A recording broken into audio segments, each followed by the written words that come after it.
Okay. What the fuck? Okay. Alrighty then. Okay, so God damn. hello. This is Magnesium, aka Hexer Mage. I am currently doing my own D&D campaign. It is today we're doing Friday's group because basically I have two groups, Friday and Saturday, but later on as the group decides to have their own name, I will name them respectively as their group name. But for now, I'm just using placeholder names. But welcome. This is an interesting gathering of events. I guess let's see. Wait, give me a second. Sorry, somebody's calling me. It's Pinhead. No. Give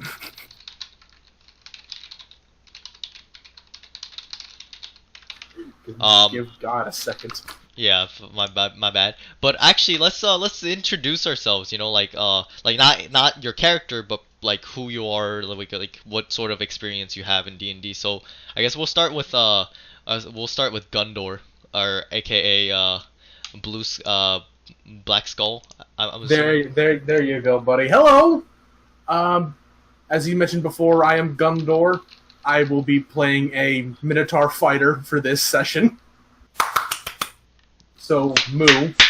Clap. I've also been playing D&D for about a total of maybe year and a half now. I've had like multiple different sessions, and I also used to stream D&D, but you know, real life got in the way, and I had to get a job. I had to pay the mortgage, kids to feed, dogs to kick out of the house. Okay then. You know, typical adult stuff. All right. Because I am an adult. All right. I swear. Interesting. All right. Alrighty then. So we got your background. We got your who you are or whatever. If you're if you have Twitter or whatever, or like any social media, it'll be in the description. I do not have a Twitter, but I will be streaming D&D again because I am now a jobless fuck. Alrighty then. With that, we're gonna switch to Colonel Sigma, aka Rich C. Hart. Oh, the man who is going to be playing as Rich C. Heartman today. Just introduce yourselves. Yourself, actually, my bad. Hey there. Oh, okay. In other words, what is this, ASMR now? Yeah, but I'm Yogan. You know, I like everyone just call me Yogan. You know, just simple, right? Like Colonel Sigma, just a mouthful. Just a username. But yeah, just call me Yogan, right? Yogan. Let's see. I've been playing D&D for not too long, right? Like pretty much a new player, and not have much of this kind of like professional sort of experience. So this is like my first actual like real session. Well, prepare to be surprised because this is going to be nothing except this is not going to be professional in the slightest. I will. That's more so what I'm gonna discuss. But yeah, continue. Yeah, the character I'm gonna be playing is anime protagonist number 5552. God damn. Yeah, didn't mean to make it like that, but it just happened to. So I'm just gonna roll with it. Yup. Monkey D, Naruto, Goku, everybody. All right, and to catch you up to speed, my friend Tucker, we are currently introducing ourselves out of the game, like what we did and like sort of what experiences we have with the game. So I guess like introduce yourselves to everyone.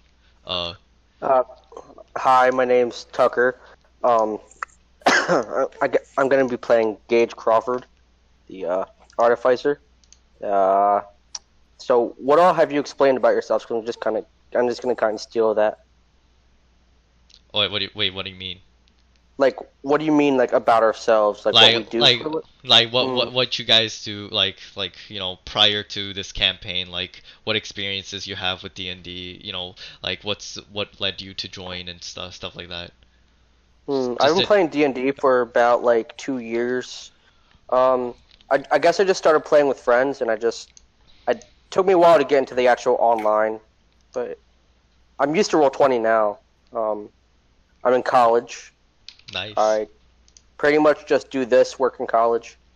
I'm kind of boring. I mean, it's whatever, man. You gotta do what you gotta do. Okay, cool.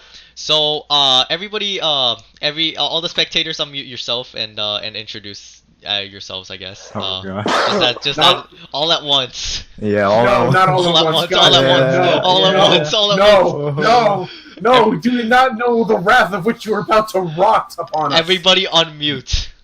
Oh I'm God. surprised, like, not. Armageddon! That was kind of sad. 9/11 was an inside job. Alright. Okay. Well, good thing I only have, average viewer of 1, so.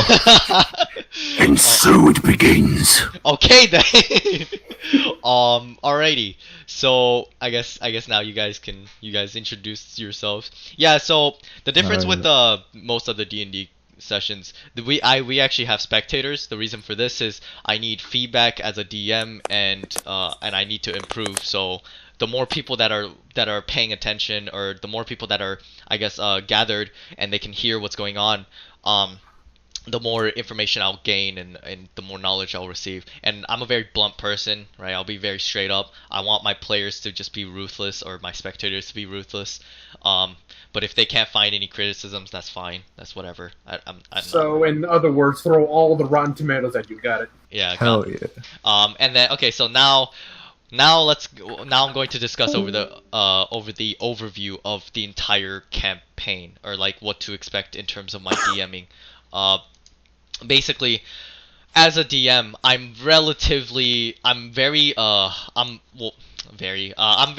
rule of cool. Okay, I don't think the rules should be a restriction of how like awesome you can be in a campaign, right? Personally, my sort of whole I guess not gripe more so, but my sort of understanding and experiences that I have with D&D so far is minus like the past couple of sessions that I've been in different campaigns, is most of the time there is that aspect of D&D where it's a more mechanical oriented, where you want to optimize a certain thing in your character to be effective, right? And so I'm not sort of geared towards that. I'm geared towards more so the narrative aspect and the RP interactions, and literally, like, for example, this isn't on the most extreme cases. If you guys were to literally sit around a campfire for 5 hours straight, I mean, I'm fine with that, and like literally role play out like your scenario and whatnot. Like, I'm fine with that. I'm kind of hands off in terms of that aspect, but once all your guys' content are like a bit dry, that's when I'll sort of railroad you guys into a more structured scenario. But then I'm gonna immediately be hands off because you guys are gonna do your own thing, and I already know that. And so I guess in terms of like what you guys should expect is expect a very roleplay heavy campaign. One where fights are generally geared towards the cinematics and just it feels like watching like a movie, or like playing playing through like a film and seeing like everything just unfolding, like anime or like whatever, right? Cartoon, I guess. So we're playing a Metal Gear game. Not exactly, but yeah, in terms of what I expect for my players, let's try to keep this professional. I'm trying to look for a more organized like way of playing this, not more so like we're a bunch of friends like gathering together on a Friday night kind of deal, but more so we're basically people who are taking the time out of their days to play a game in which we can enjoy the story unfolding, or like just like interactions with other players, not a more of like a meme fest, right? We'll have our fun here and there, but for the most part, I don't want the session to basically like derail into, oh yeah, I'm gonna post fucking Pepe memes the entire time. Like, let's not do that, right?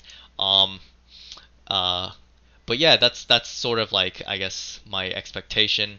In terms of, I guess, in terms of the spectators for you guys, you guys will have your own personal chat under, you see where it says bot spam. So if you guys want to talk about the current session and just message to each other, like what, like your reactions and stuff, that is fine. Just don't distract the main group too much. Just don't at them like for fucking memes the entire time. Like, don't at them 50 billion times. That sort of shit. And god damn it. And in terms of the way I do my world is a very big world. It's a long, I'll say this, the campaign will be a very long-term campaign. We'll be playing weeklies, and if we're not able to, basically, you as a player, if you're not able to play, I would prefer if you tell me in advance. It can be from month or advanced, or like a week or advanced, or just like 3 days in advance. Don't be that guy where you're like, oh, I can't make it to the session, and then it's like literally an hour. It's like literally an hour like before it starts. Don't be that guy. That usually people like that are one of the main reasons that a campaign sort of like gets killed in the process, because they don't take the initiative. And so that on to my next topic, taking the initiative, right? Not the actual mechanic initiative, more so this is like not the actual mechanic initiative, but taking the initiative as a player, right? So if you're a player, right, and you're curious about something, like, hey, I'm not really sure what's going on here, like literally tell me and explain everything to me. Like, what are you curious about? If you have a question on, like, if you're not sure, like, oh, are we actually supposed to play on this day because this person isn't supposed to be here, like, message me. Or if you're a player that's like, hey, my hypothesis is I potentially may not be here during this month, or like during the end of this month. Please tell me everything you need to, like, like even the most finest of details, because you may think that, oh, it's not really, like, it's whatever, right? Like, but that all plays into effect, because I need to know a good chunk of information, because I have to be able to organize this group like thoroughly. I'm very thorough with this.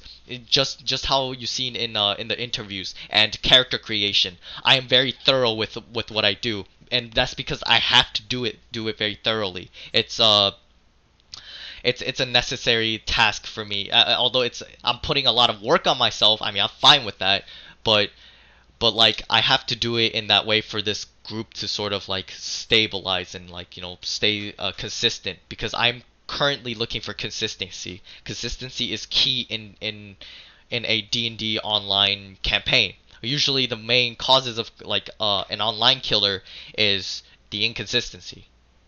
Like, I mean, that's usually like how it is. Give me a second, let me drink some water. But yeah, that's sort of like what I'm like looking for. Any other questions? Any questions? No questions. But No, you're good. Restart my Discord real quick. All right, cool. I'm good. All right. And so the way I'm going to start off, like, the and so with that, like, what do you guys like? I'm gonna ask, like, so starting down the line, not Gage, actually, Gundor, right?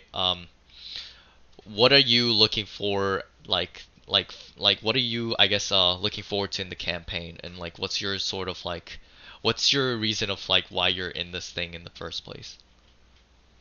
To be honest, I'm just looking to have fun, guys. All right. I'm just here to make this a fun session for everybody as best as I can. All right. I'm here to have a good time, make sure that everybody has a good time. What about you? What about you, Gage? Gage Crawford, aka Tucker.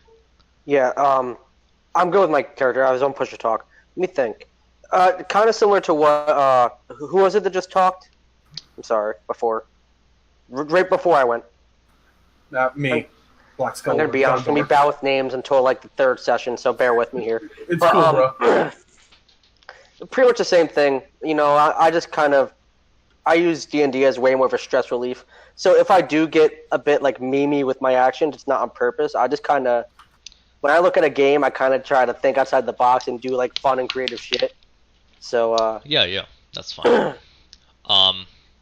Anything else? nah, it's definitely just way more of just having fun and just more of a stress relief than anything. Okay. I guess Rich C. Heartman or Yogan. What do you look forward to in the campaign? Fun. All right. That is all. All right. All right. Okay, like simple, down to earth. All right, cool. So one other thing I also want to discuss: mechanics. Mechanics is I've stated sort of my grievances on D&D mechanics. So here's the thing: how I'm going to approach mechanics. Combat specifically, actually, combat is what I've shifted like my focus onto a lot in terms of RP. The rest is fine. I don't really care about that stuff. But like outside of combat, you know, whatever. But in combat, because it's usually like sometimes like combat in D&D turns into a slugfest, or like it turns into a more like RPG, like RPG, like fucking kill this goblin, take his gold, you know, like that sort of shit. But I don't want combat to be like that. I want combat to be a bit more meaningful. There will be combat that you'll engage that's more like you're just basically like doing it to showcase your like your fighting style, your like fighting potential. But for the most part, if you guys are getting into combat, it's usually something more important. And the way I'm doing combat per se is more so if you basically if you watch like so this is like a case by case basis for like group combats, but I am focusing on 1v1 combats as much as group combats, because one thing I don't notice that happens in D&D is like 1v1 combats, and like I mean that would be really cool, right? Like, but most DMs never do that, and so they just stick to group combat because it's a bit more easier to run. However, I'm very I like a challenge, and I like to basically like take on that challenge, and I've been working hard testing 1v1 combats, and basically it all boils down to so you can roll and you can punch, right? Or and that's effective, right? But if you roll and you describe out what you're doing, like in a more, if you are able to describe well, it provides an incentive for you to describe out your combat, or like how you're doing things. So for example, like let's say I'm like, yeah, I want to, like I'm it's like, let's say my character throws a punch. Well, cool, he throws a punch and he does damage. Versus, let's say my character wants to grip his shirt and pull him close so that so at the same momentum I want to sock him in the face. That shows a more visual aid than just, yeah, I punch him. You know, that's sort of how I'm doing things. Of course, that is like, of course, if you are going to like, if you are not gonna be descriptive, I mean that's fine. It's just more so like, that then 1v1, then I'll say this: your 1v1 combats will be somewhat boring. However, if you like strategical play, instead I will change my entire shift in that specific 1v1 to strategy. So basically a character, right? Like, so I cater combat to whoever I can. So just because like it's easier for me since I'm doing 1v1s. But let's say a player likes more strategy, right? I will give him a strategical combat versus another like NP, like potential character they have to fight. Let's say a player, every time they fight, I want to feel like my fights feel like life for death. I will do whatever it takes to make their fights life or death. Like, not life or death as in, oh yeah, this guy is super duper strong and you have a potential of death. More so, you guys are on an equal playing field, and it's more intense that way. That sort of deal. Or it's like, yeah, I want fights where I can like literally one shot my opponents. Then it's more so you're basically gonna be fighting a lot of fodder. You know, that sort of deal. I have a question. Yeah. Sorry, I mean I get that point, but this is ever since you brought up like 1v1 combats, that thought has been egging at me. I want to get this out of the way now. How does everybody feel about like PvP between the party? Because I've had it a couple different ways, and PvP, if done right, can be really fun, and PvP that is done wrong can be really fucking annoying. So I've had it done both good and bad, so I'm kind of in the middle of the situation. So like my thought is that we establish ground rules. Like if it makes sense within, like, I'm gonna compare it to One Piece, like when Usopp attacked Luffy. Like if it makes sense within the party, and like, you know, like you don't agree with what's going on, or your character wouldn't, and you want to have like a duel or something, that's fine. But like, I think if we do it like that, we should probably not, like, have a rule to not kill each other. You know, like aim. I don't know. Yeah, I mean, okay, so PvP, so in player combat, I'll say this. So beforehand, like so if you guys are like basically like both like basically like neck and neck with each other, I want you to preemptively message me on Discord beforehand, just so I know, like, oh yeah, you guys aren't actually killing each other. And so that's sort of how I want you to inform me. Like, for example, like if it's for comic relief, like I smack him, or like I basically conk his head, right? Like, you know, cause you know that happens in fucking that happens in fucking anime and cartoons, right? I mean, I'm fine with that, right? Like I'm like whatever, right? That's just for comic relief. But if it's more so intentionally, you're like, there's no consent between the two of you on, oh yeah, let's have this dope ass fucking showdown, and like you know, we won't actually kill each other, but you know, it'll be super intense, right? If you guys are both agreeing on that, fine, go ahead. But if one player is like, I'm gonna fucking kill you because I hate you as a player, that's when I'm gonna have to shut that shit down, like real fucking fast. Like, that's when I actually will intervene, and I'll be like, dude, you need to fucking relax, right? And so that's how I'm doing sort of like the in-player shit. Make sense? Yes, that's fine. Okay. Like as long as, like you said, as long as both players agree to it and it's not an issue for the party, I'm fine with it. All right. It's just like I kind of want to establish that now, so that way if it gets Yeah, of later course. and people don't want a PvP, it doesn't Right. become an issue. Yeah, of course. Look at the cat drag did. Look at who showed up. It's Pringle. Hello, Pringle. Unmute yourself, you fucking fiend. No, seriously, unmute. You can do that. Wait. I'm not muted. I'm push to talk. It's just, for background noise. Oh wait, fuck. Pringle's in the car. Never mind. I guess in terms of combat, it's gonna be more cinematics. However, if you like a specific style of combat that you would like, then sure, I will give you that specific style. Group combats, I'll give it a mix. Sometimes it'll be strategical. Sometimes it'll be more so like a boss fight. But it's yeah, that's basically how I'm doing things. In terms of like stuff like you want to do really crazy shit, right? For example, let's say there's like a really like there's a terrible king that's just basically treating everyone like shit, right? And let's say you want to be like the king is like literally like walking down a path, and then he subjugates like your one of your friends to fucking execution because fuck you, right? You as a player can be like, no, fuck that. I'm just gonna sock the king in the face. Like, yeah, you can do shit like that. Like, I'll allow that. Like, I'm not gonna be like, oh yeah, you know, the guards put up a magical field just so you can't do this really cool fucking dope ass moment, right? Because again, I'm going to iterate this. I'm going to iterate this.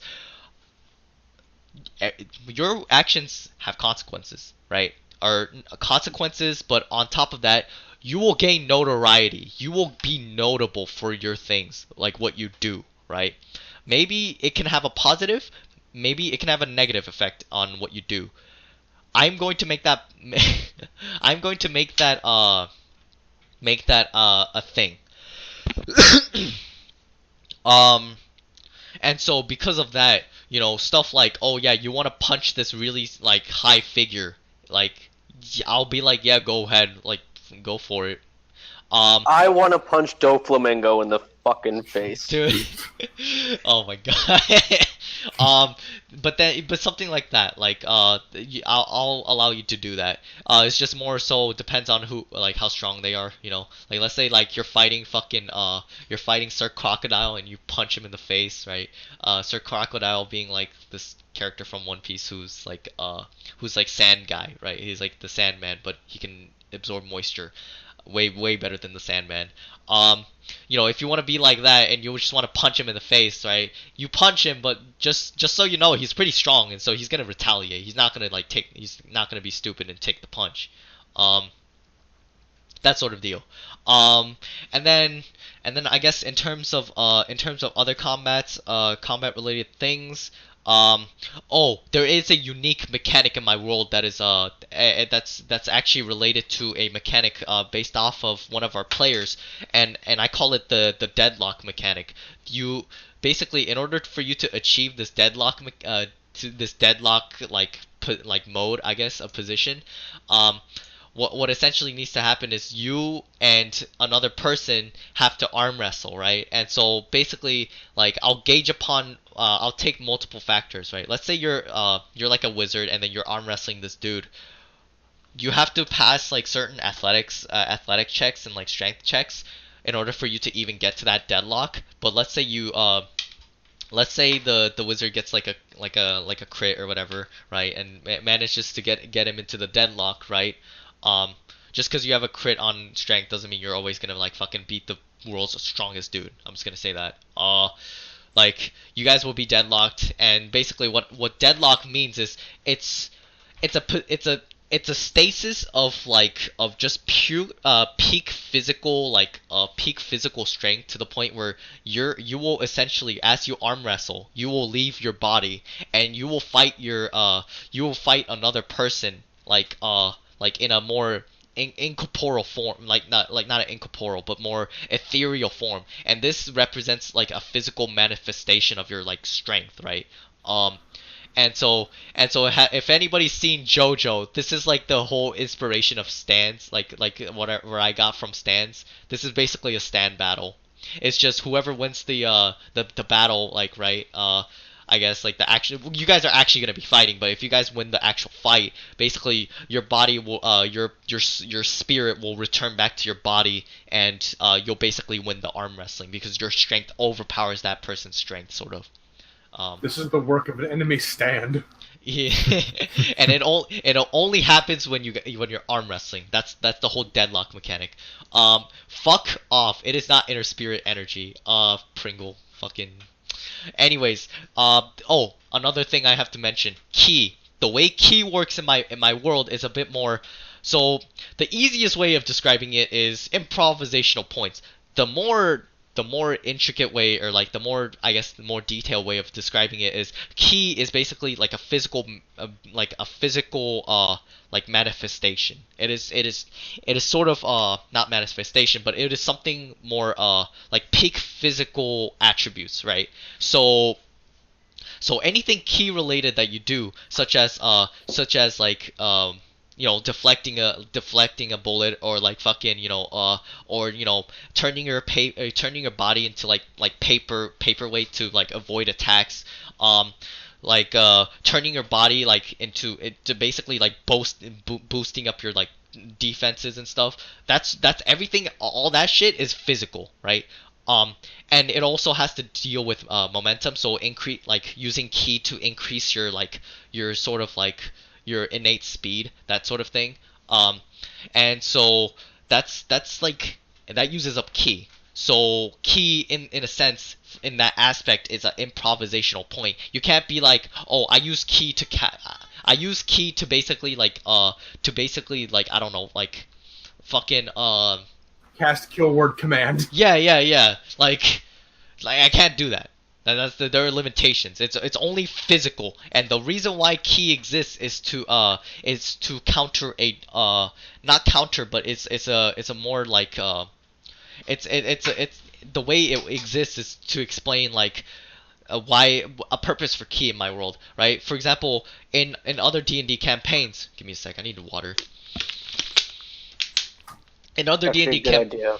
Yeah, in other D&D campaign, like if you look at key, it's usually like related to the whole it's your inner spirit energy, man, and it's like it's so fucking boring, dude. Just try something else like with key, give like a different explanation for key and why it exists. Like inner spirit energy has been done to death like over like 1,000 times, right? DMs never come up with anything interesting for key, and so as a DM myself, I sort of I have a gripe with key. I decided, you know what? Fuck it. Key is basically your physical manifestation, right? Also shut up, Pringles. You can't even talk. Stop typing to me. Anyways, but basically that's like the whole purpose of key, and everybody has key. Everybody has key. No matter what you are, you will actually have 1 point of key. So if you don't have that in your character sheet, please put it there. Because you just have like 1 point of key. Now you will stay having 1 point of key until you change to like a monk or you multi-class as a monk and stuff. You can't gain extra key like as just a normal human. Make sense? Yeah. I have 0 motivation to multi-class. Okay, that's fine. But yeah, everybody has key. What else do I need to explain? Oh, so this is more it kind of like does so this is more so like what I wanted to talk about during breaks, during like at the end of like every session, we will have like I may or may not record this but I will we will basically have like a discussional period where like we will sit down and ask players what we did and also DM. So first we'll start off with the GM. Everybody will give feedback to the GM.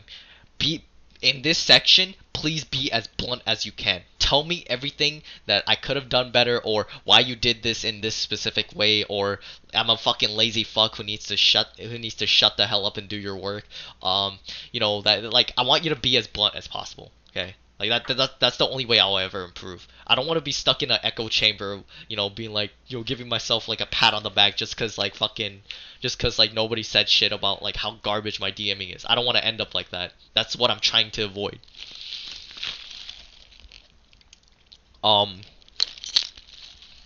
So yeah.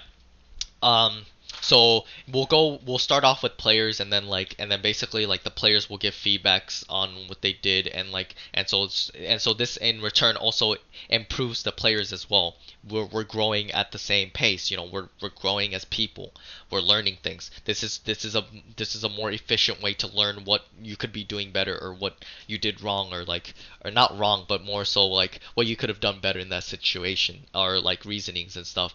And this is also like this is like sort of like I want everybody to be as crystal clear in this section, and in this section we're gonna be a bit more serious. We're not gonna like throw memes and shit, but we're gonna be a bit more professional with it.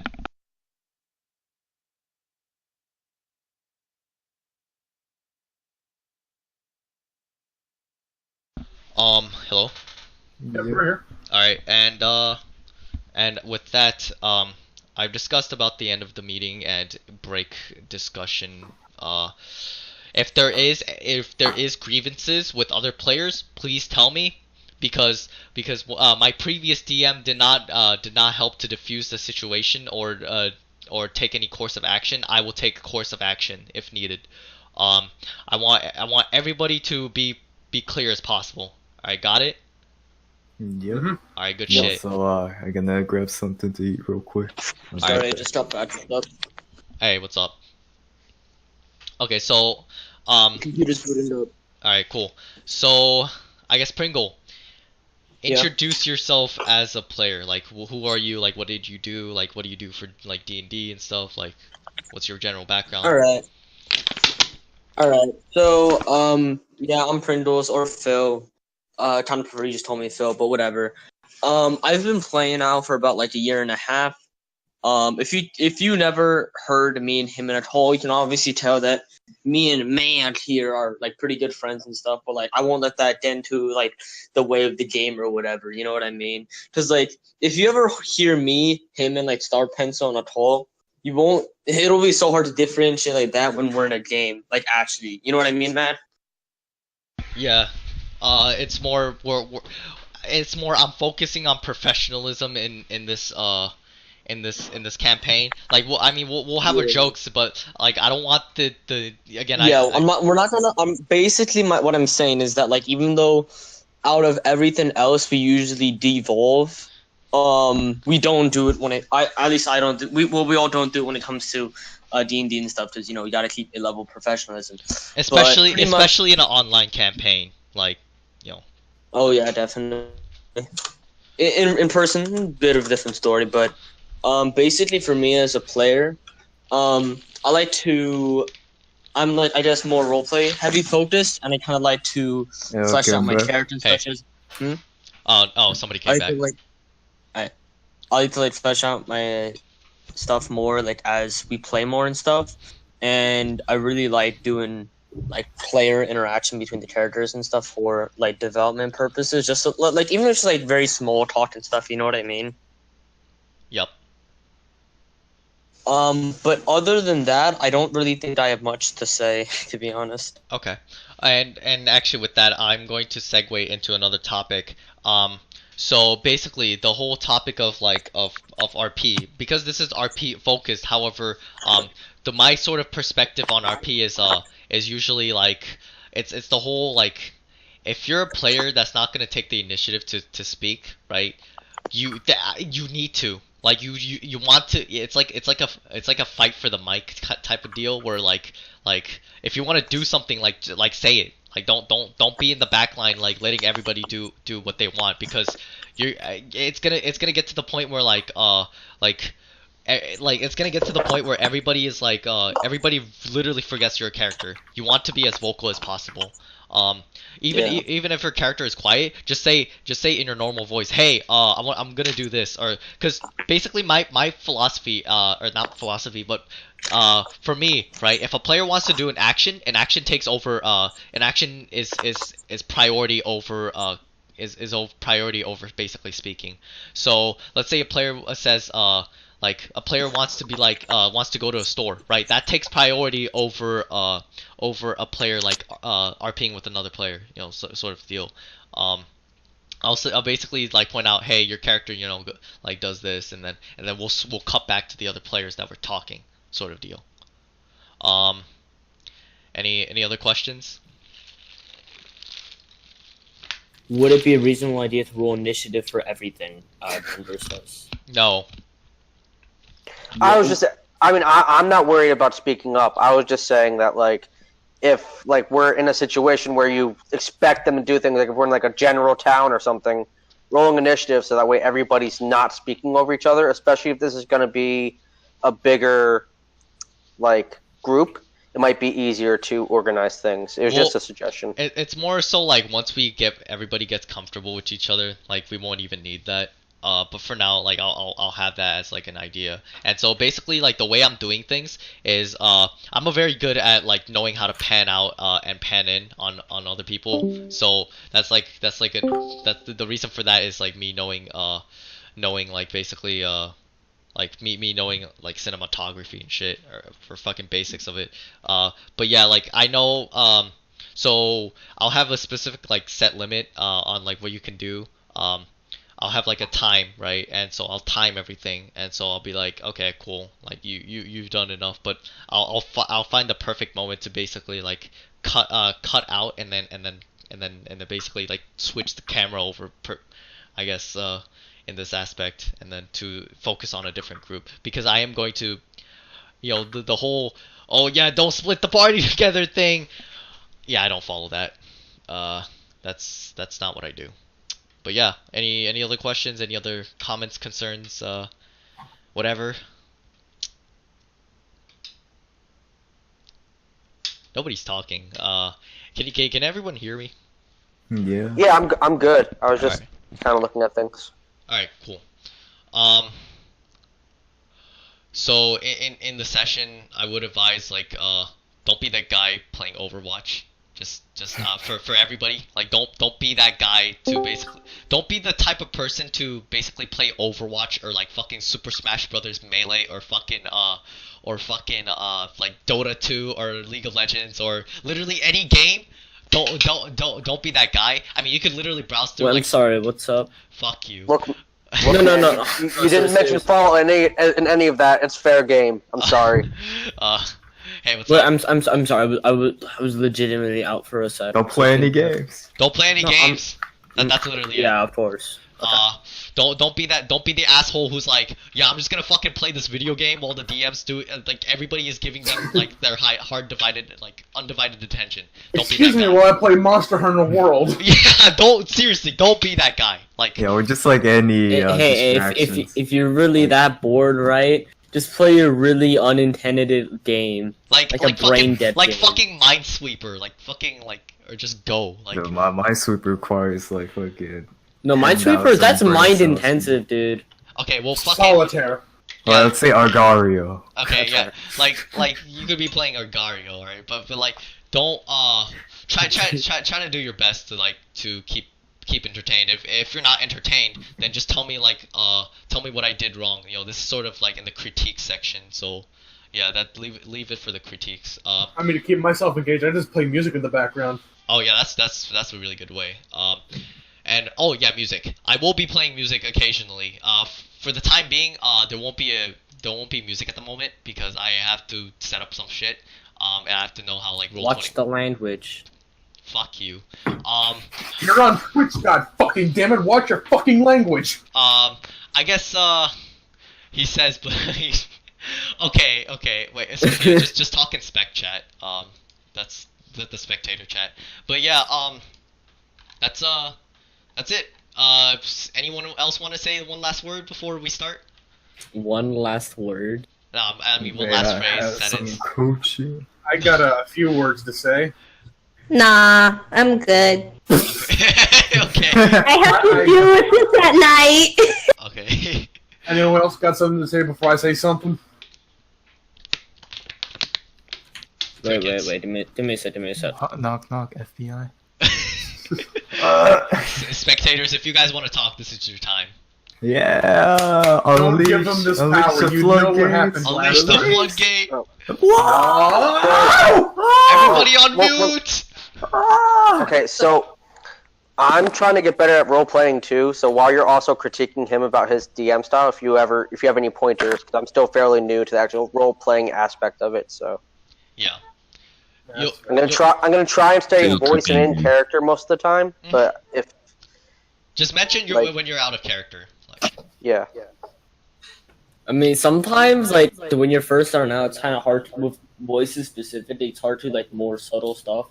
So, one thing I kind of learned when I was starting out is just do the most exaggerated thing ever. Like talk like a guy with a deep voice like this, and then fucking just go with it or some shit. I mean, I can do that already, so I don't know what you're talking about. No, that's I am the enforcer of the law.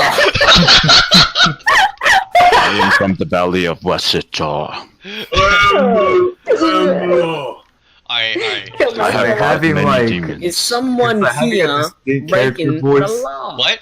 Like having a distinct character voice kind of makes it easier for you to like Yeah. distinguish like okay that's the player talking as the player, right? Yeah. Yeah. Unless you actually know how to like do Yeah, unless you're like an actual VA or something. or like you have like me.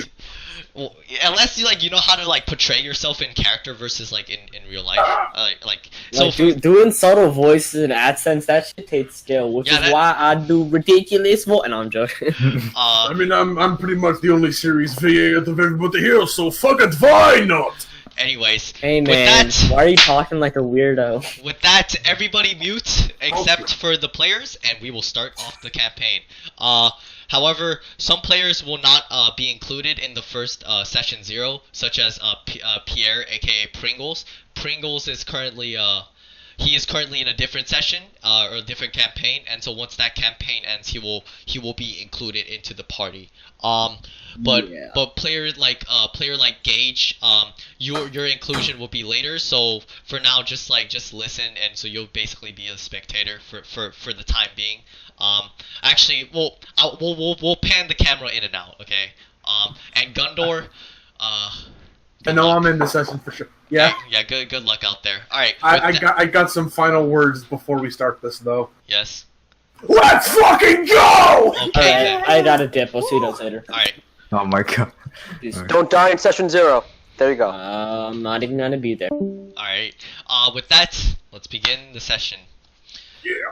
We begin off the series, or the journey, adventure of the unnamed group, with one person, a boy who is wearing a black is it black? Yeah, why not? Okay, a black leather jacket. He is he seems pretty hopeful. You know, he seems pretty stoked.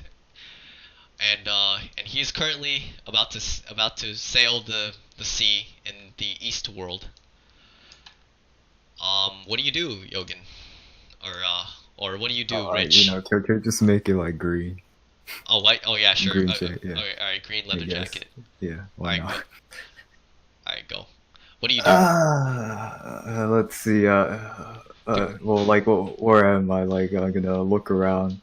So you're currently at the port area of Passy Town, and you're basically about to set on your grand journey, and to become the strongest, to become the world's strongest arm wrestler, and or slash the king of the pirates, and everybody is basically like greeting you away, and you're currently you're basically like about to. Like you're looking at your little like sail like rowboat that you're about to get off on for your journey. What do you do? I guess I'll give my uncle a final farewell. Your uncle, you know, he greets you as like he shows up and is like, oh hey man, you're about to leave, but hey, here, take this, and he basically gives you he basically gives you 50 seeds. All right. And he's like, you're gonna need this on your journey. You know, don't cause any ruckus now. And as he's like waving his hat. All right. Well, see you later, Uncle. I'll probably come back. Maybe soon, maybe later. Not really. And then everybody is just like cheering you away. It's like, bye man. It's like, hey, come back, you know, in the future. And then everybody's like, don't forget us. And then you know, they're basically like greeting you away. And you're My arm's gonna be so swole when I come back. and everybody, you know, you see them, you know, as you drift away. Actually, as you're drifting away, you know, it's a very sunny day. It's basically you know, it's a very sunny day, and it's currently is no any appearance of like I guess any weather changes, or actually you don't know that, so roll a survival check. Alright. 18. Alright. You notice that that for now the weather won't change as much. However, you feel like there's gonna be something happening. Mm-hmm. As you're like on your little rowboat. You keep rowing, and actually make an athletics check. Okay, cool. You row so hard that you basically like you don't see the island anymore, and you're currently in the middle of nowhere. Well, you see a bunch of fishes, like hopping out of the water and then hopping back in, and then you see a bunch of dolphins eating said fish that is moving around. It's a very bright sunny day. Nothing too interesting is going on. Your current rowboat has a barrel and a bunch of a bunch of sticks and the paddle that you're currently rowing with. Can I like dip my hand in the water and try to like grab a fish or something? Okay. Is that a chance? All right, cool. Make another survival check. You grab a fish, but then you realize you forgot how slippery they are, and so you try to grab them by the tail, but then they slip away, and they kind of they actually just like swim away from your boat. I wish I would brought more stuff with me. Did I bring any food? Who knows? You haven't checked your boat. Oh my god. Alright, yeah, I'll go check. It's a barrel full of just assortment of fruits. Ranging from well, actually, it's an assortment, but it's basically only like three different kinds of fruits, and it like fills up the entire barrel. Pineapples, an apple, and a melon, like a watermelon. I swallowed the pineapple whole. Okay, make a Constitution check. Make a Constitution save, actually. Alright, you succeeded swallowing the pineapple whole. God damn, boy. You swallow the pineapple whole, but as it goes down your hatch, it feels a bit prickly, and it kind of is like it's a bit irritating, but you manage to swallow it whole. Well, I'm still not full, so might as well eat everything, right? So I guess I'll just eat everything normal. Oh, Including the melon whole. Yeah. I mean, I won't swallow that entirely, but I'll just eat it, right? Okay, so you're gonna like what? How are you gonna eat your water? Nah, I'm gonna go to town on it. I'm not gonna even like slice it. Just gonna. Oh yeah. Okay, make a strength check. Do you want to use human determination on that? Yeah, sure. Okay, you as you're gnawing on this, you take a bite, and then you're actually eating at the skin. So you're also on top of eating the watermelon, you're eating the watermelon skin as well, the fucking thick ass skin, and your teeth is just gnawing on it like you're a fucking like you're a beaver or something, and you finish your entire watermelon, but your face feels a bit sticky from the watermelon juice. To be honest, I don't think I even know what I even ate. Like, is this even the proper way of eating? Oh well. I try to search for more food. Okay, there's more melons and pineapples and apples. Well, I'm kind of full now. I guess I'll just lie down here, wait until I drift ashore or something. Okay, and currently we're gonna pan out, and then we're going to focus in on Gundor Ironhorn. You're currently in a room. It's dark. You feel bruised up, and you don't know what's going on, where you are, but you're somewhere. What do you do?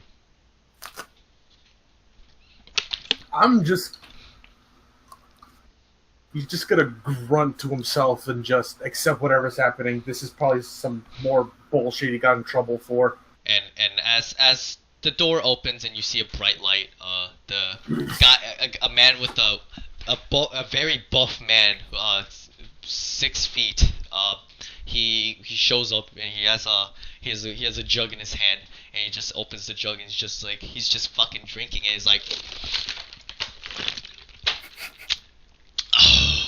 and then he shows up, He's like, "You ready for round 2? Oh, be careful now. You don't want to upset the manager." As he's just laughing like, you were such an easy price. Oh my god. You were around what, like 1,000 seeds? They didn't even want you, but looks like I have a use for you. As he actually takes out a you see, he takes out a stone, and he clanks it onto a side of a wall. As immediately your collar, it starts basically like it starts shocking you, and yeah. He just fucking moos in pain and anger. All right, and he's like, you should work in the circus. You know, you'd be pretty perfect. And then as he You know who else would be perfect in circus? Your mother. As he immediately just slams the stone even harder, as you're just incredible amount of like electrical shock is just going through your just going through your entire body.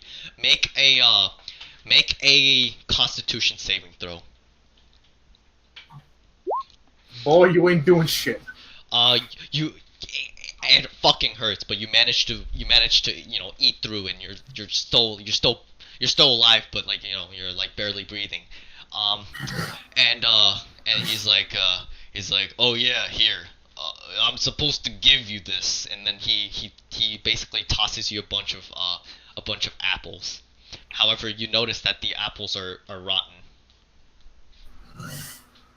And immediately he's like, you'll be out in a couple minutes, as he slams the door shut. You're currently you're a bit irritated. You don't really want to be here. You want to escape. It feels like hell. And son of a whore. And you're very hungry. He'll just take one of the apples and just eat it whole at this point. Alright, make a con Corn save. and everything. Make a con save. Alright, cool. 26. You manage to pull through, and you don't feel you don't feel the you don't feel sick or anything. Your immune system is a strong like immune system. A rotten apple can't bring you down, basically. As moments passes, it feels like an eternity, and immediately he shows up, and he starts slamming on the door. He's like, and he's like, all right, it's time for you to get out and perform. As he like opens the door, he's like, all right, you know the drill. Lose to him, and make it an enjoyable experience for the family. If you get my gist. As he starts laughing like, Yes, your mother also got the same treatment as well. Immediately he slams the stone into the wall.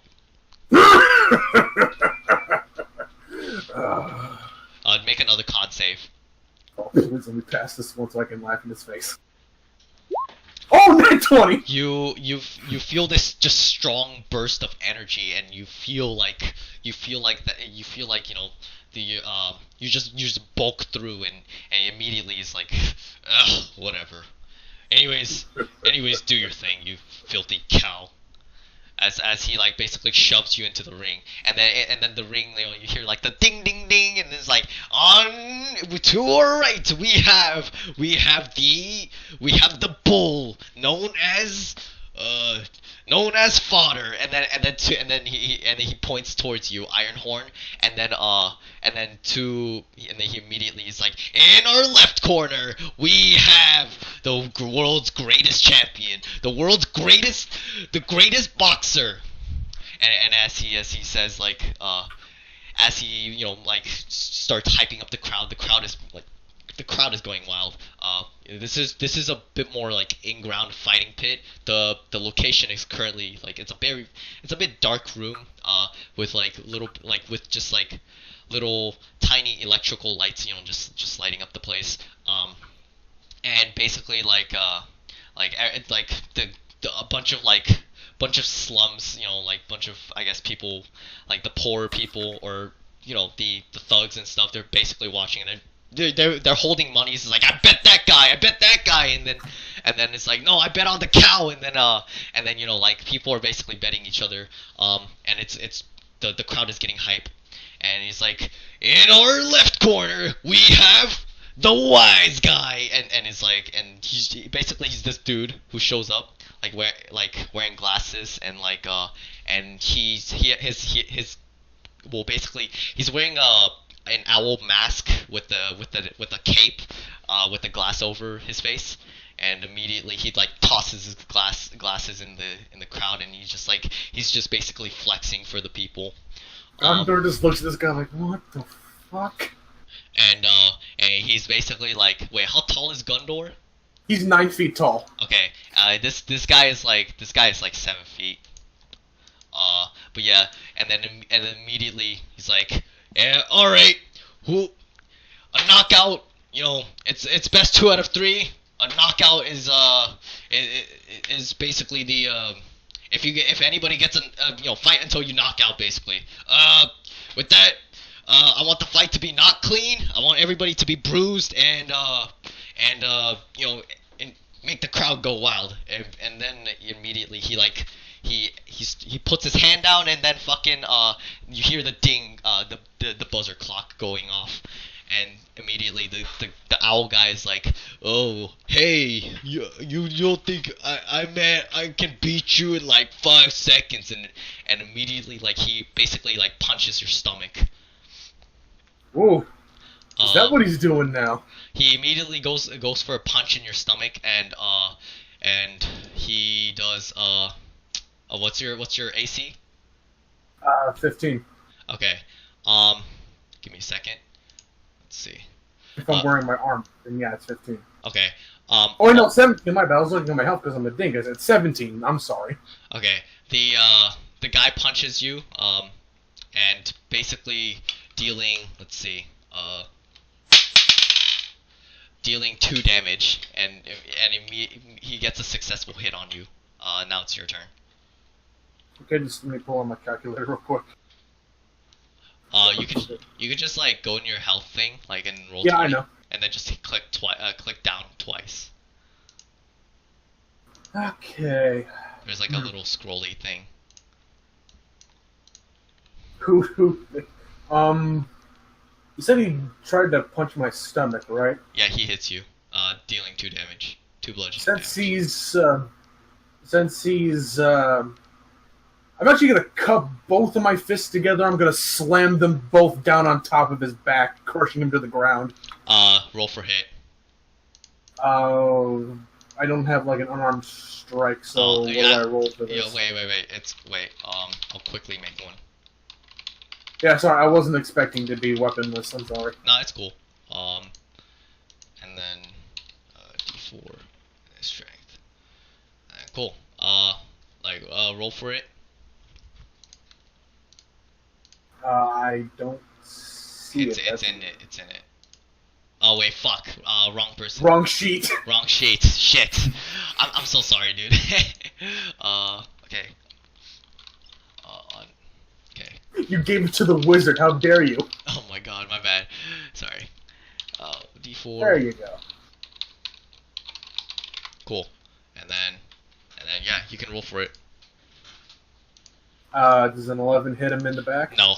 He immediately, like, quickly just, like, swerves out of his, like, oh, too slow, and then he's gonna go for, like, another sucker punch, and towards your throat, actually, because he can't, you know, because he basically just, like, he's trying to make you winded.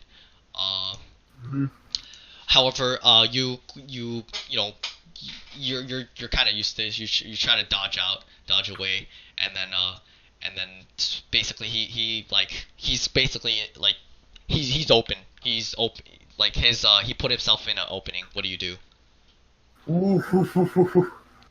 I am going to return the favor and punch him in the stomach. All right, roll to hit with advantage. I know there's an advantage button, but oh, yeah, that's right. It rolls automatically too. All right. 14. He immediately just sidesteps quickly. He's like, "Oh, you're so slow!" And then immediately he goes for several uppercuts actually, and then he's actually gonna go for a kick as well. With that, let's see. Give me a second. Fuck. I have to pull out like my my NPC stuff. Like shit. Okay, he's gonna roll, and then let's fuck it. I'll just use physical dice for now. And okay, so alright, he misses. Wow, he really. Okay. Alright, he hits. Missing. He hits though. What one though? He immediately tries to go for like uppercuts, but his form is a bit like subpar at best. And basically he misses the uppercuts, but when he does go for the roundhouse, he manages to hit you. Did they say they wanted this not as clean as possible? Yeah. How far away is he from me? Is he just like right in front of me? He's like literally point blank. I'm gonna stab him with my horns. Okay. Actually, wait. Oh. Oh wow. Let's see. He succeeds. Okay, cool. Yeah, he gets a stab wound, and he immediately he pulls out your he pulls out your horns, and then he's actually going to grab two of your horns, and basically he's gonna try to grapple you, like basically try to mount you. Is that my athletics versus his or something like that? Yeah. So his athletics versus your acrobatics or athletics. Which yeah, athletics, obviously. All right. Okay. 15. Yeah, he fucking crits, and he's basically riding on you like a bull, and as he's like grabbing onto your horns, he's continuously pummeling you non-stop. Dealing. Let's see. Dealing.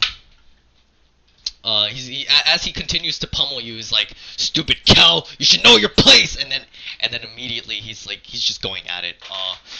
Let's see. How much does he this? shouldn't have said that. Now I'm gonna kill him. Yeah. Actually, as he's pummeling you in, do an insight check. Okay, there it is. That's a 9. Okay. Actually, my bad. Do like an intelligence check. Oh, just straight intelligence? Huh? Just straight intelligence? Straight intelligence. That's a 6. You remember in the back of your head, like, oh yeah, I'm supposed to lose this fight. Oops. Or I'm gonna be shocked to death. Is it my turn to hit him now? He's currently. Let me do some attack rolls. Alright, cool. Wow. He manages to hit you like for 14 bludgeoning damage. 14? Yeah. Wait, Then wait, fuck, my bad. He manages to hit you for 5 bludgeoning damage. Was the 14 for him to hit me? Yeah, I fucking read. Oh, he missed. I have an AC of 17. Remember? Yeah. I misread that. Sorry. Yeah, he gets a 4. Damage was it 5? You said or something? Yeah, like that? 5 bludgeoning damage. Okay, my turn now. Yeah. He's currently on your head. By the way, a grappling check, grappling does not take an action. Like to ungrapple from somebody does not take an action. All right, I was about to say I'm gonna grab him and throw him across the arena. You're gonna get a ring out. Ring out, maybe break his spine and neck in the process. Who knows? Roll for athletics to basically get him off first. That's a 9. He clings onto you like it's a fucking. He's basically bull riding, and immediately he's like stupid cow, stop moving, and immediately he basically uses his momentum to just crash you into the ground. Can you make a dexterity saving throw? 14. Okay. You manage to you managed to land on your side, so you didn't land face first. But basically now he kind of like loses your grapple, and he's basically like now just basically standing it while you're prone, and he's basically gonna go for a kick, well, kick in your stomach basically, and dealing 3 damage. 3 damage? Yup. Okay, you set him on the ground now, right? Yes, you're currently on the ground. He basically just kicked you in your stomach, Out of desperation, I'm going to reach for one of his legs and break it. Okay. Grapple check. So athletics. That's an 11. God damn it! All right, now versus his athletics check. Come on, 1. Give me a 1. Alright, Or a 10, or a 9, or anything below 11. Alright, cool. He gets out of it. Fuck. Like he like just hops, and then immediately he's basically just gonna he's gonna like land on your hand. Actually, I was gonna use my movement to then get up. Oh, okay, yeah. Because getting up and being prone takes half my movement. Go. Yeah, after failing to break his legs, he's gonna get right back up. Alright, and immediately he's like, alrighty, buddy, you gotta stop doing this. And immediately he's gonna just try to like push you down. So basically like he's gonna put you prone. So actually, make a athletics check. Fucking that 1. Well, if I'm intend to lose, I'm fucking losing right now. You're currently like on the ground. You're down. You're down on the ground, and he's continuously kicking you, dealing 2 damage.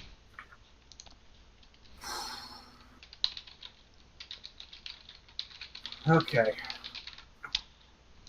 And how is Ironhorn looking right now? Like, you know, how's Gundor looking? Not too good. If you want to number him at 6. Well, no, just describe like how your character is like in his physical condition. Like, is he bruised? Oh, like... his fur is matted up. He's got bruises on all over him, and he's got blood coming out of his nose. Yeah. All right, and then immediately he's like, actually, I want you to make a Constitution saving throw with disadvantage. Well, where the fuck was that 16 before? And immediately, like, you get up, and like, you're up, and you feel like you can still fight. And what do you do? I am... God. Everything I try to do fucking fails for some reason. Just roll with it, man. You gotta play it. I know. This is fun, but damn, shit.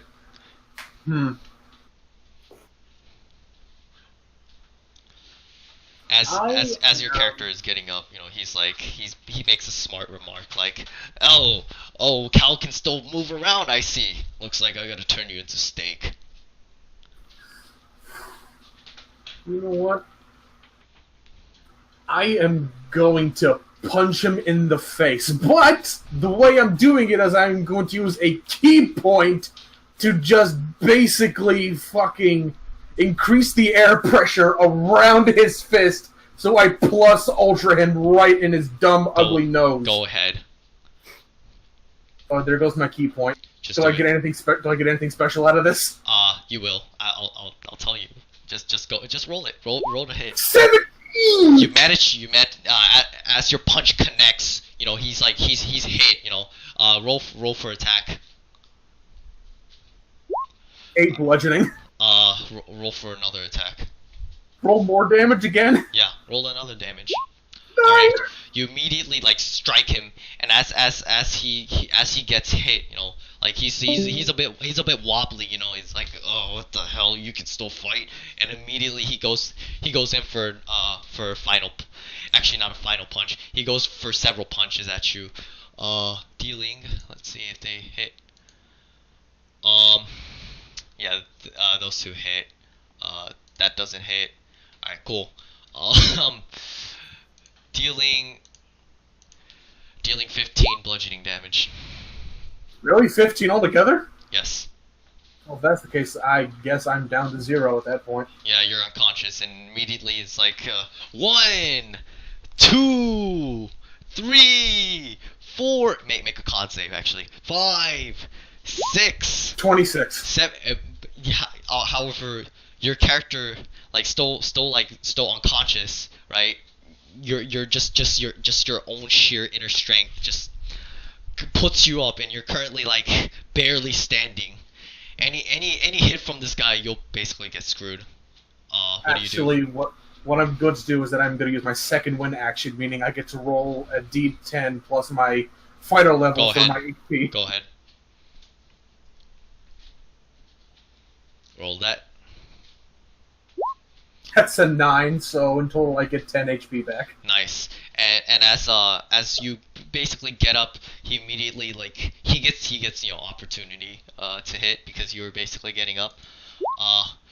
Immediately as he goes for your stomach, you basically grab his hand at the same time as he goes for your stomach, and basically now your character basically deflected his attack. What do you do?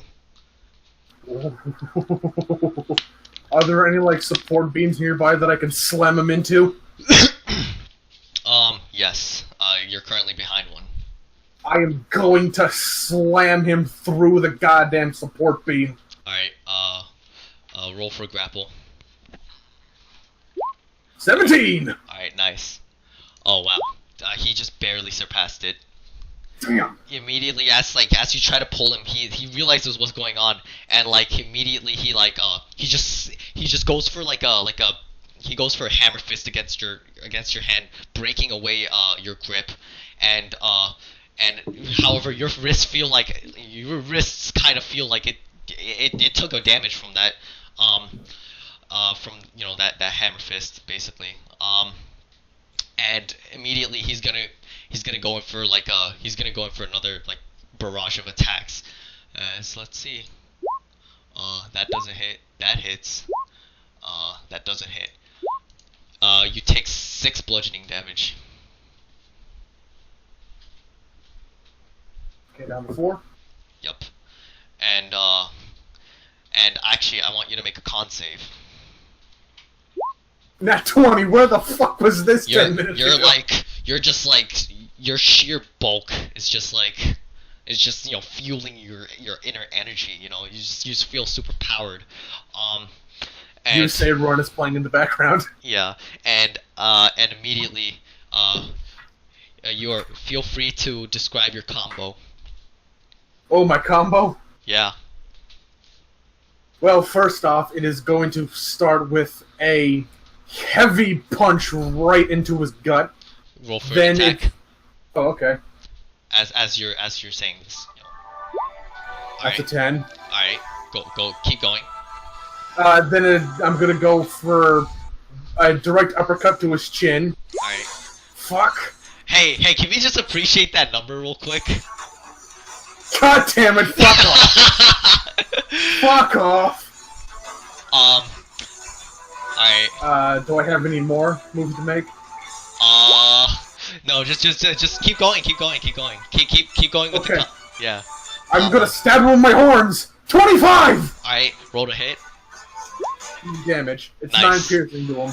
Immediately Right in his shoulder blade. he keeps parrying your attacks, but he's running, he's a bit running a bit out of energy, and immediately as you pierce him with your horns, he immediately knocks out, and the judge is basically the guy who the ref is 1, 2, 3, 4, 5. If I see any signs of him 6, getting up, I'm gonna kick 7, him. 8, 9, 10. Ding, ding, ding, ding, and immediately the crowd just roars. However, the man with the jug, he seems a bit pissed actually, and immediately they separate you guys away, and you're currently now now the ref is now you're basically just sitting now, like back to your dark room, but the ref is just like, or not the ref, the guy with the cider, like with the jug of cider, and it's like, Yeah. what is wrong with you? You were supposed to lose that fight, and immediately he just slams his stone against the wall. I want you to make a Another con con save. Yeah. Ah, 13. Immediately this shocks you, and just because of how worn out you are, you're basically like just shocking. You're shocked, and like you just can't move. You can't. It's very hard, difficult to breathe. You're just in the stasis of just paralysis, but pain at the same time. And immediately I can't even say anything. I'm so paralyzed. Yeah, it's just coming up as like coughing and shit. And immediately he keeps slamming the stone against the wall. Is like, I need you to stop. I need you to stop winning. And immediately he's like, if you don't win, I'm joking. No, I'm fucking with you. No, if you don't lose, I'm going to end your life. Is he done shocking me? As the shock finishes, immediately he goes for another one. Go make a con save with disadvantage. That's net 1. Oh my god. Yeah, your health HP is basically at 1 at this point, and your character is just like he's gasping for air, and it's just you could barely the sheer amount of pain is just killing you, like physically and mentally. Make a wisdom save, actually. 21. All right. Your will is still like your will is still strong, but it still fucking hurts, you know. And then as the shock finishes, like you're going to lose. Got that. Oh yeah, no, he's staying silent. And immediately it's like, I said, do you hear me? As he motions himself like about to slam the stone. Actually, I wanted to do something. I want to do something a little crazy. What? I'm gonna fucking charge him and break the door down on top of him. Roll for athletics. 9.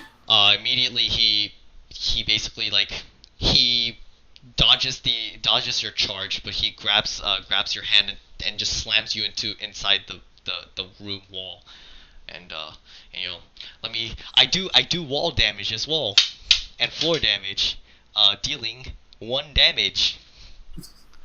I guess I'm passed out then. Yeah, and as the screen just sort of fades black, we're going to pan out and zoom in to a man.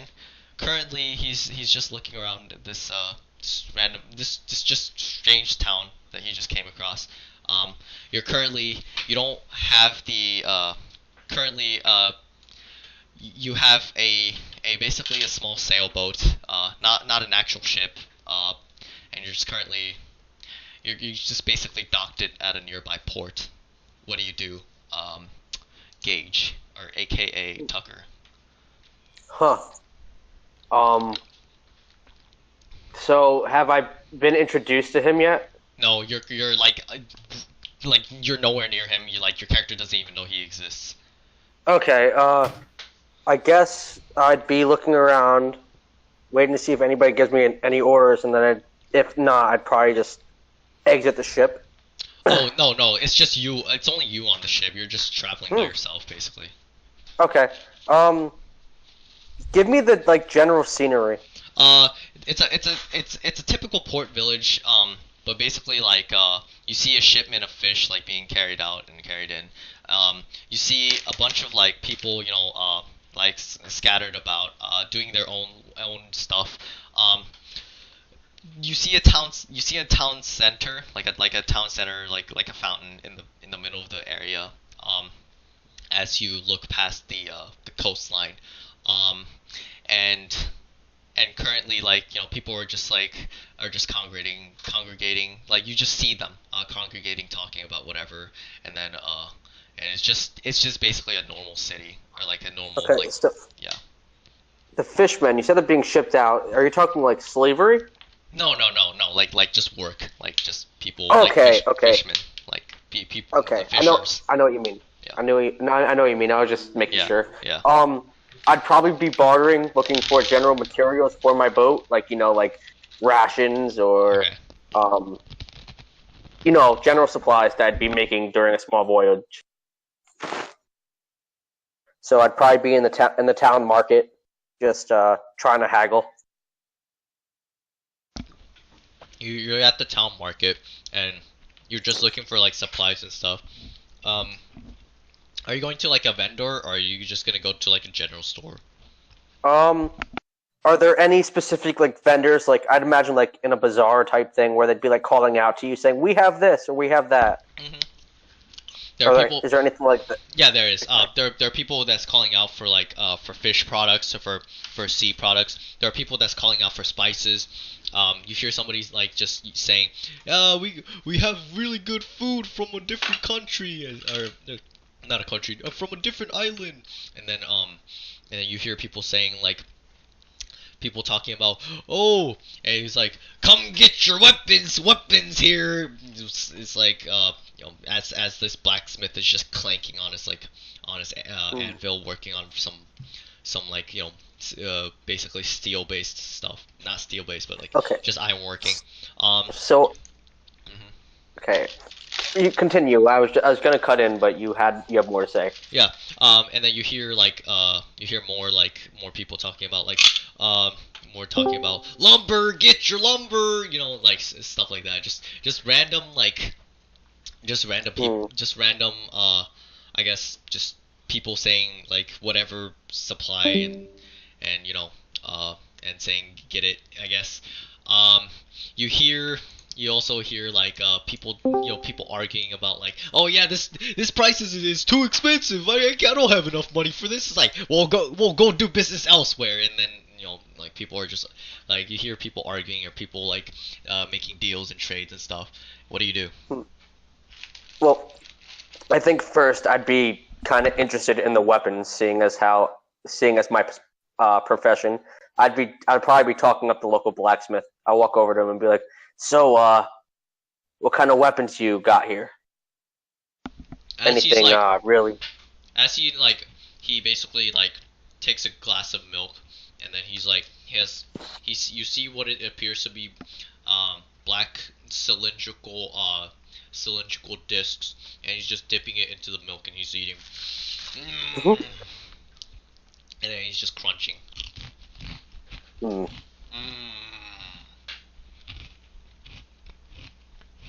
then he's like, yeah, we got metal, yeah, we got weapon stuff. What do you want, kid? What are you looking for? I guess raw metal more so than anything. I'm also a smith, so. I see. What material do you enjoy working with? Usually steels or irons. Steel, you're not gonna get it here. I'll tell you that. It's mostly iron. Sorry, kid. That's fine. How much iron do you have, or how much do you sell? I don't know. Let's see. 50. I guess like. Let's see. Oh, okay, cool. 10 iron ingots is worth about 500 seeds.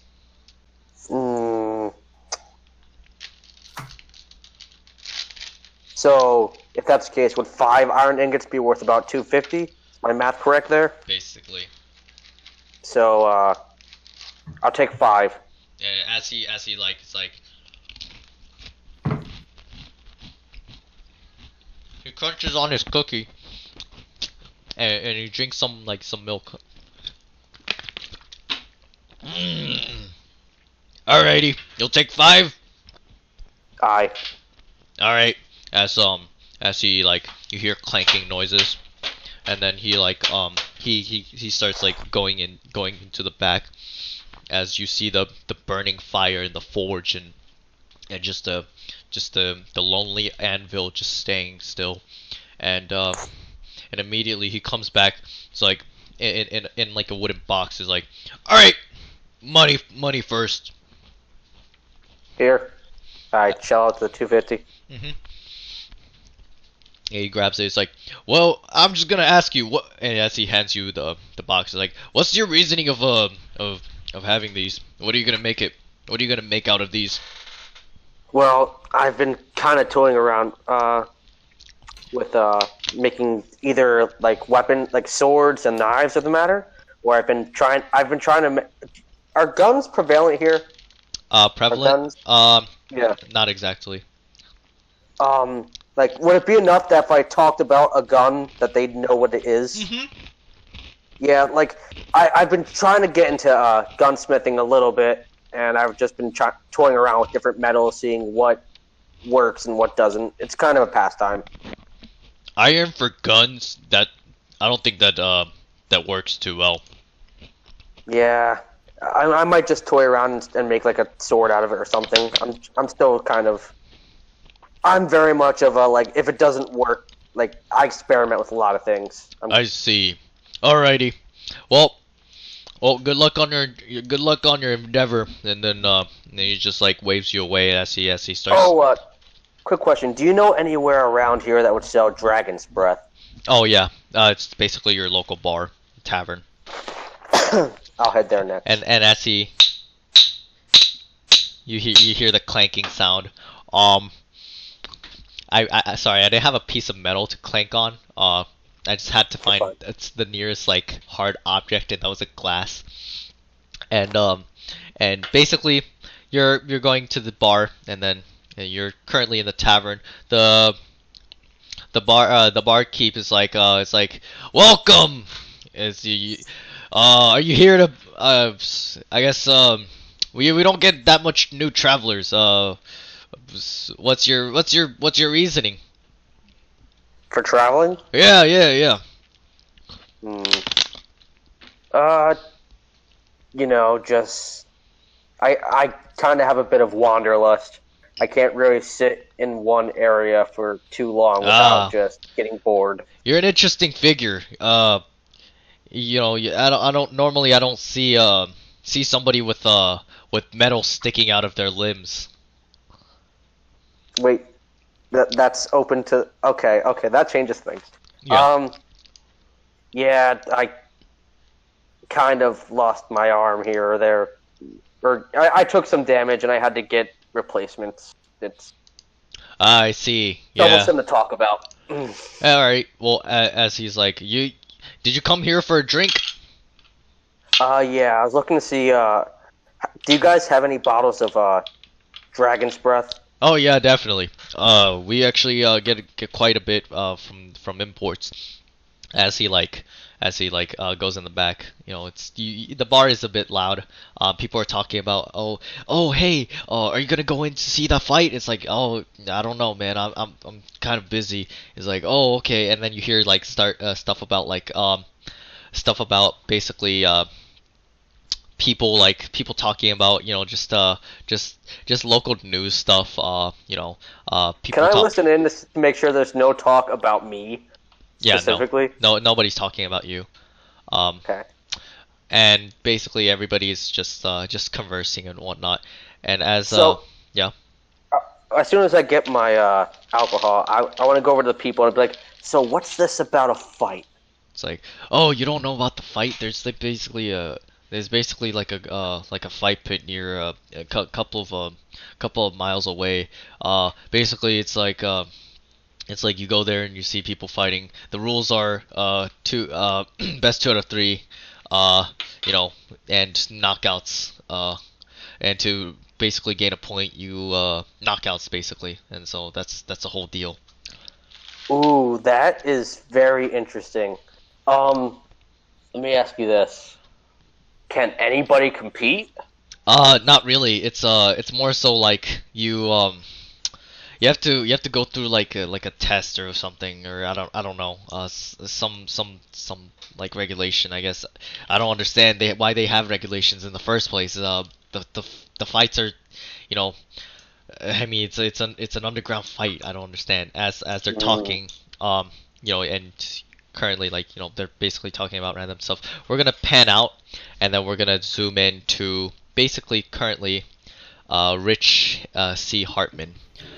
Rich, your character is just is just currently in the middle of the ocean.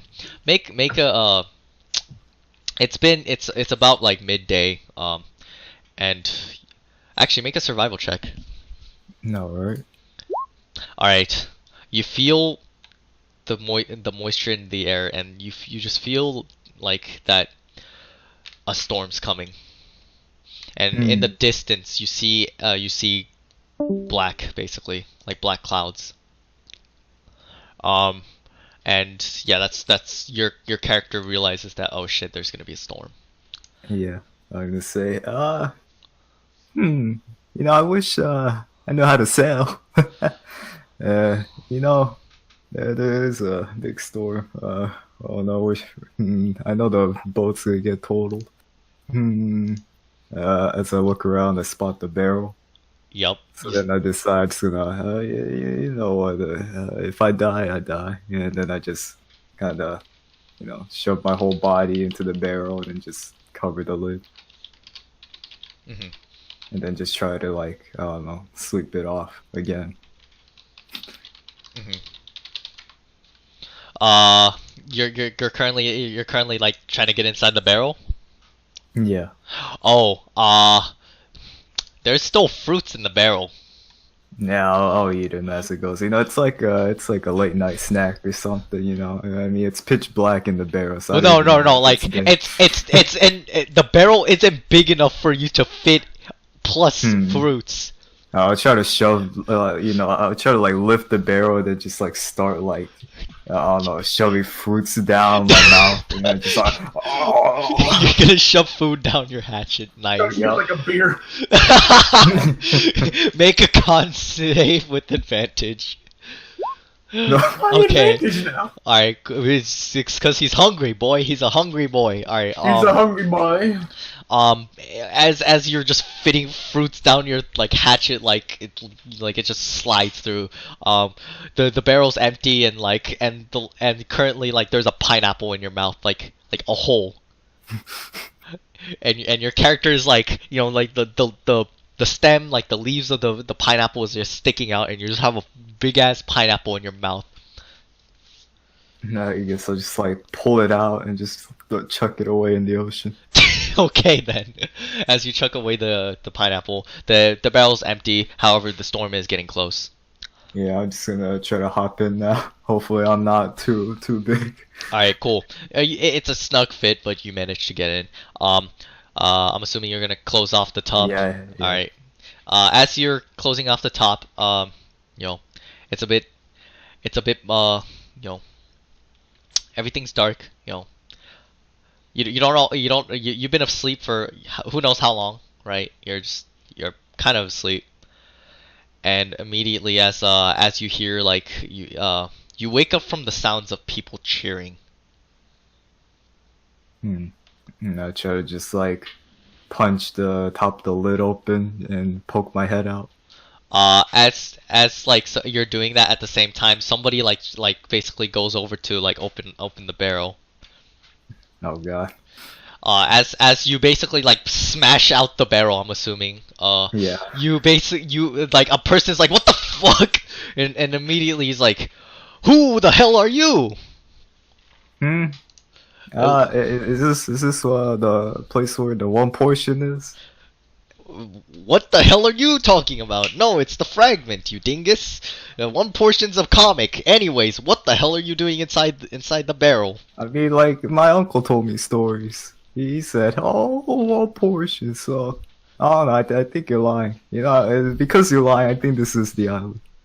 As like you're in like this like dimly lit like sort of fighting pit arena area, and people are just like cheering and whatnot. However, currently Gundor, you awake from your I guess like you're sort of you wake up from your slumber. This counts as a long rest. No, it does not. You wake up, but it does count as a short rest at least. I got my second win back. Yep, because it's been 10 minutes. And then immediately it's round 2. It's best 2 out of 3, so the other guy won, and then you won. And so last round. However, the man with the cider, he basically like grabs like with the jug of cider, he immediately comes to you with the stone in hand. It's like, if you screw up, your life's gone, you little punk. Stupid cow. Before he throws him in the ring, Gundor just leans in and says, "Do your fucking worst, human." And then he walks into the arena. And then immediately, as you walk into the arena, we're gonna like the sequences of fights is more so you don't need to roll for anything. As you're currently fighting, Gundor is currently fighting, and the other person is fighting. Gundor, what does your character do? Oh, you know what? He's done taking his human master's bullshit. He's going for blood.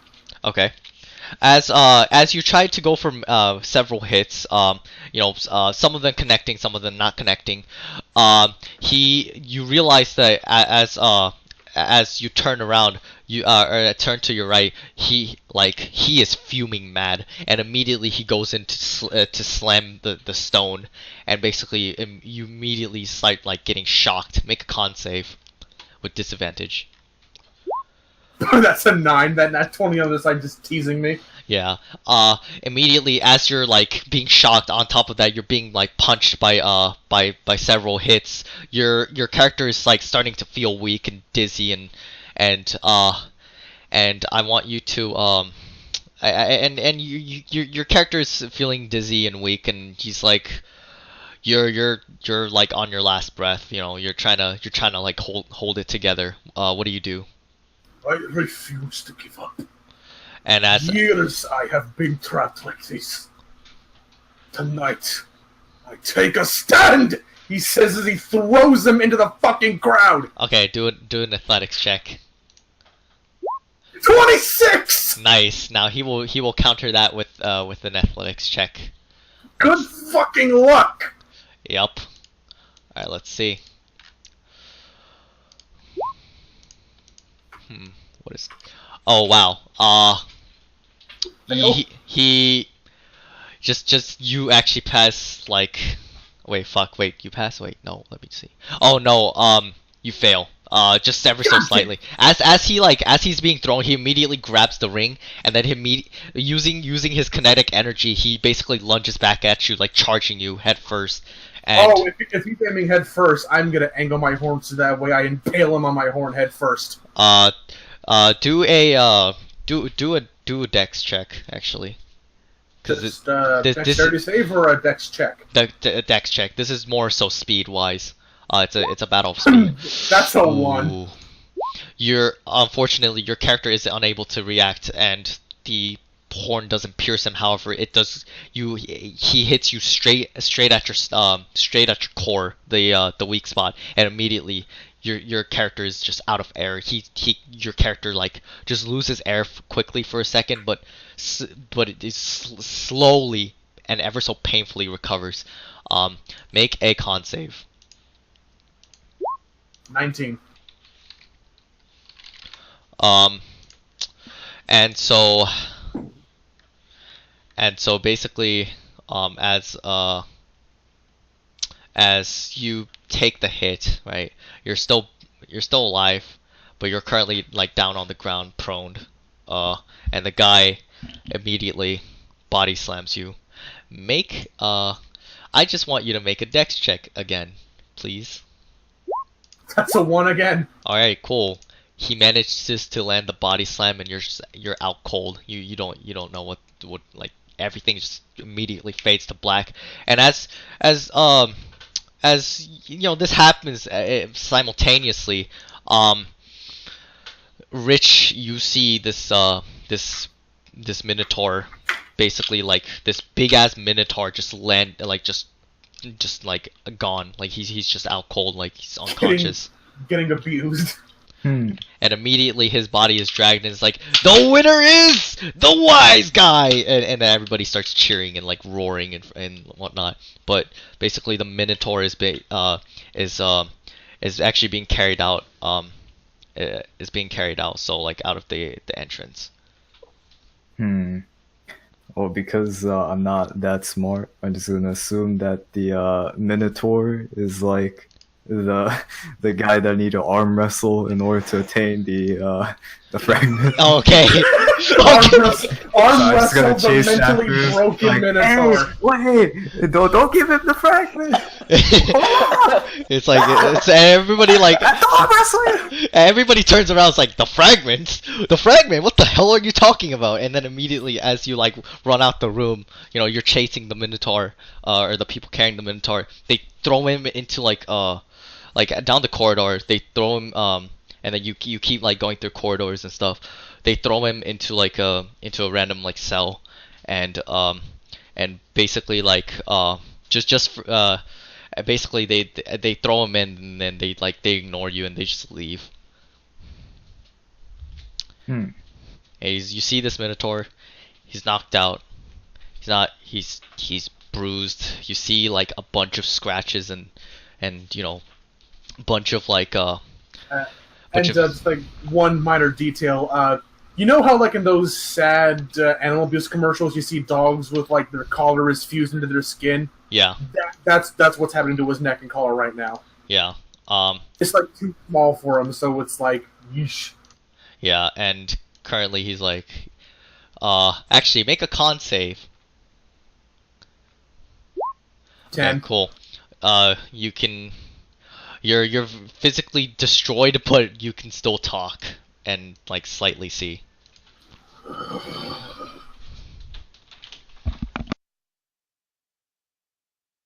Every day it's like this.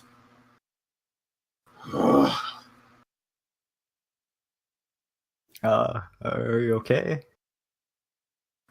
One eye slowly looks at you, just like, have you come to mock me as well, tiny human?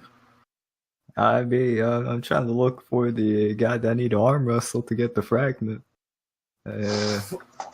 Fucking what? Well, from the looks of it, like there's a guy that kind of like slams a stone or something. I think that's a fragment, right? And he kind of controls you. So I don't really know. So you know where that guy? Wait. As he says fragment, you know what this treasure is. Your character already. Everybody knows this treasure. Okay, that's all right. Yeah, he knows what it is. He's like, what the fuck? Okay, cool. No. Yeah, this is It's a shock color trigger. No, this is the island. Alright. I'll arm wrestle whoever has the fragment, right? And then, I guess you're free, right? And then we arm wrestle. And then I get the fragment. No. How old are you? I'm like 17. That makes sense. That makes sense. Child. You are in an illegal underground slave fighting pit. I thought this was Arm Wrestle Island. Like what my uncle told me. No. But every day he was like, oh, you need to go to the Arm Wrestle Island to become the best. I'm like, yeah! I have no real idea what that is, but you are in the wrong place. No, I think I'm in the right place. I mean, you guys were on the arm wrestling. No, I mean, it's a weird form. No, we were fighting. I was fighting for my life out there. I mean, arm wrestling is like fighting. Technically, I was losing for my life. Mm-hmm. I was told that if I don't lose most of my fights, he will kill me. I am a slave. Just a piece of meat for him to make money with. So the guy you're talking about, he's the one that's holding you captive? Essentially, yes. He has a large jug of cider and has a stone that when slammed on my wall shocks me. Every time I disobey. Or make fun of his slut of a mother. If I beat him, I guess like you're free. I don't know if that works. I'm pretty sure. I mean, He- like, for once all once I intents get and this, He technically bought me. So unless you got a lot of money on you. I mean, if I just beat him up and then take the stone, or not the stone, but the fragment, I guess. I mean, It's not it looks like a fragment. It's a trigger that activates my shock collar, and it nearly kills me every time he does it. Yeah, so in a sense, it's like a fragment, right? I take it away, and then poof, all your problems are solved. Not in the. You are very simple-minded for a human. Yeah. You continue. Bit of a one-track mind on you, I see. Yeah. Tell you what, get me out of here, and I'll help you. Yeah. That's a deal. As you say this, you still, Rich, you still see, you still remember like the general direction of where the man with the jug went. Mm-hmm. You hear Can I his, go? yeah. Oh, okay, yeah, never mind. You go. You hear his voice like far away.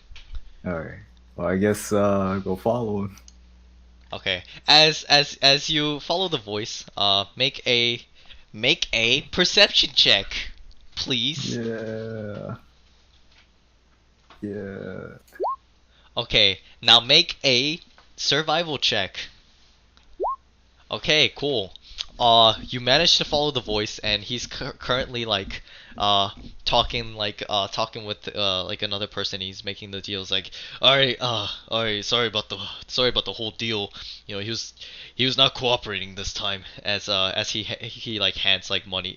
As he's being handed money from the other guy, and like he hands like and he counts it and he hands it and stuff like that. They're basically making a deal, and you see them talking. They don't notice you. Mm-hmm. Oh, I'm just gonna yell out, "Hey!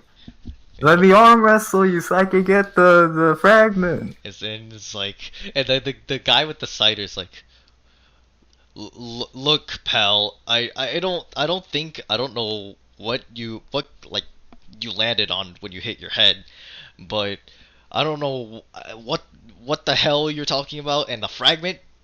I'm not a pirate, okay? You should this, I don't know what this thing you're talking about, man.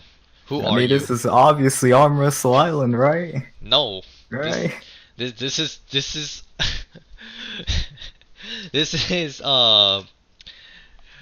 Yask Town.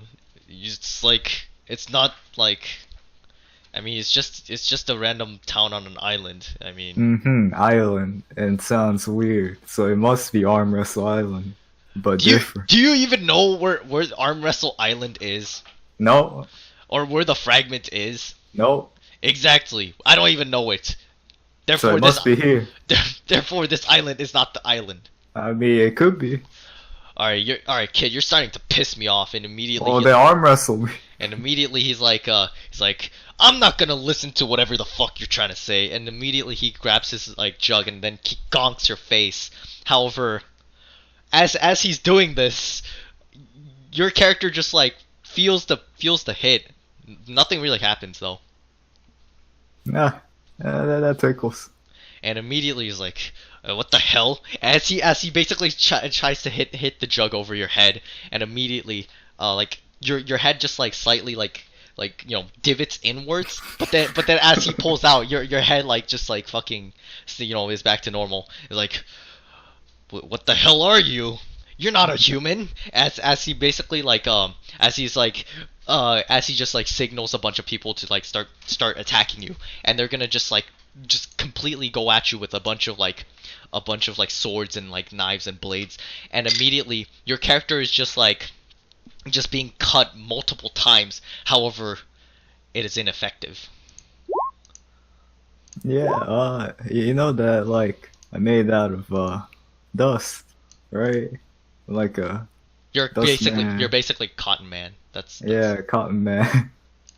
And immediately is like, oh, you're one of those freaks and weirdos, and it's like, oh, as he's like, whatever, I'll finish you anyways. Immediately he goes for like basically he's just basically not chugging, but he's trying to smash you with his jug, and nothing is seeming to hit you. Would you like to make a counterattack? Yeah. Alright, roll to hit. Immediately, as you just sock him in the face, your arms stretching, connecting the hit. He immediately he feels the punch, and he's like, ugh! Roll for damage, by the way. Alright, cool. Jesus Christ! As you sock him in the face and you go for multiple several barrages. Also, for just a side note, if you want to name your attacks and shit and announce it, that is cool too. And and as you're going for several hits, he's being battered, and immediately he's gonna be he's basically actually unscrewing the jug, and he basically is splashes at your eyes. Make a what do you call it? Dexterity saving throw. Okay, the splash, your face is splashed, you can't see.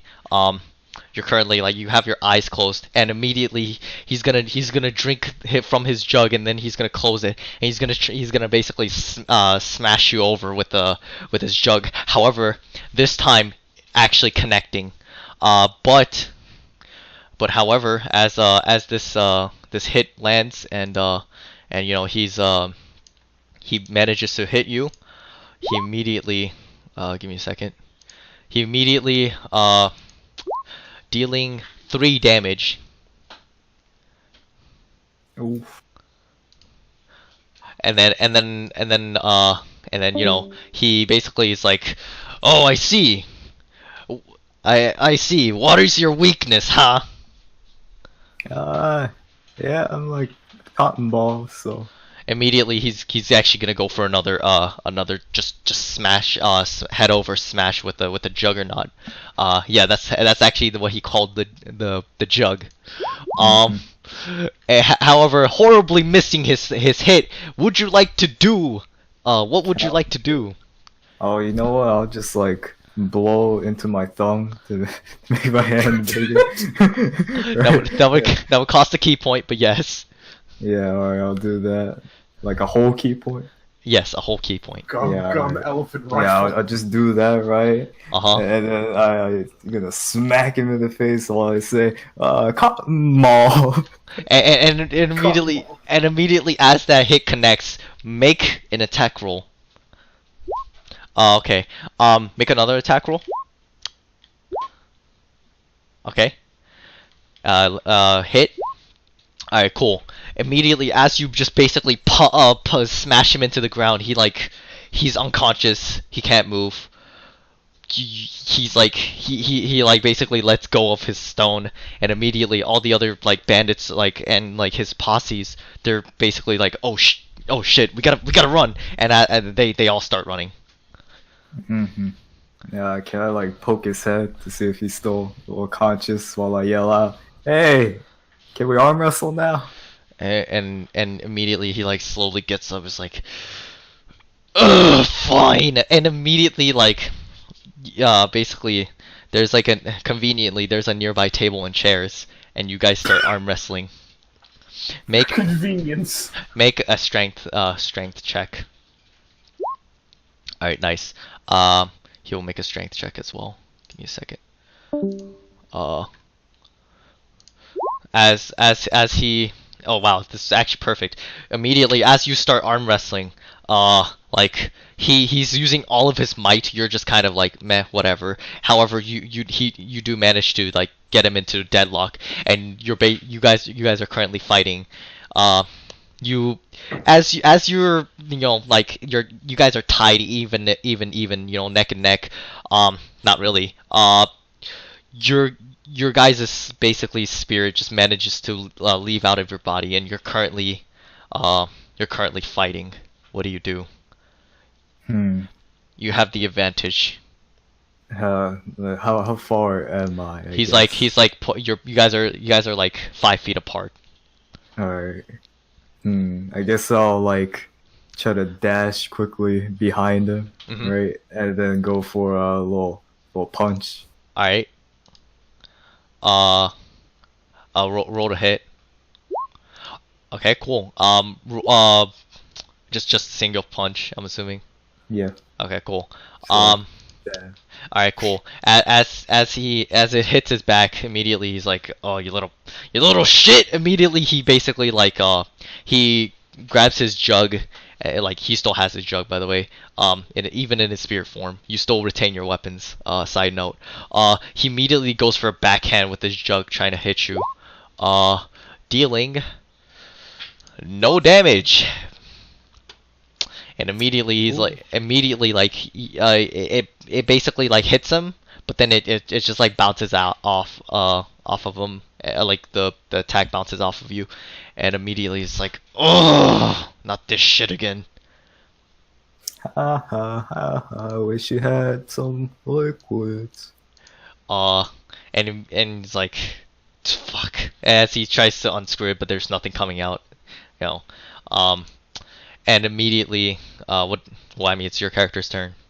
Yeah. I guess you know what? I think I just gotta take the fragment and set my friend free. And, it's all gonna be over with. All right. And then I just gonna start winding up my punch, right? All right. And I can say, well, I guess this is the end now. And then I start like barraging him with like multiple punches. Go. Roll for hits. Roll for hits. So Okay. so just roll. Alright, Doug. I'm You're gonna good. be You're good. like, kata. Alright, nice. As you're as you're hitting him with a barrage of hits, just you're going at him, no mercy. Immediately he's down, and you guys return to your spears return to your bodies, and immediately, your hand, Rich, immediately just like turns to the right, and then like you win the arm wrestle. And he's basically knocked out, unconscious. He can't breathe, or not. He can't breathe, but he's like breathing very heavily, and he's out cold. Well, I guess that was good old arm wrestling. Well, I think I achieved my goal. Gonna get the stone, and now I'm the king of arm wrestling. Yeah. Alright, I'll grab the stone and go back to where we'll run this. Okay. As you grab back the stone, and then you see Ironhorn. He's currently not in the world's greatest conditions. What do you do? Let's see. I just say, hey, Minotaur man, I had the stone, the fragment. What do we do now? You actually got the stone.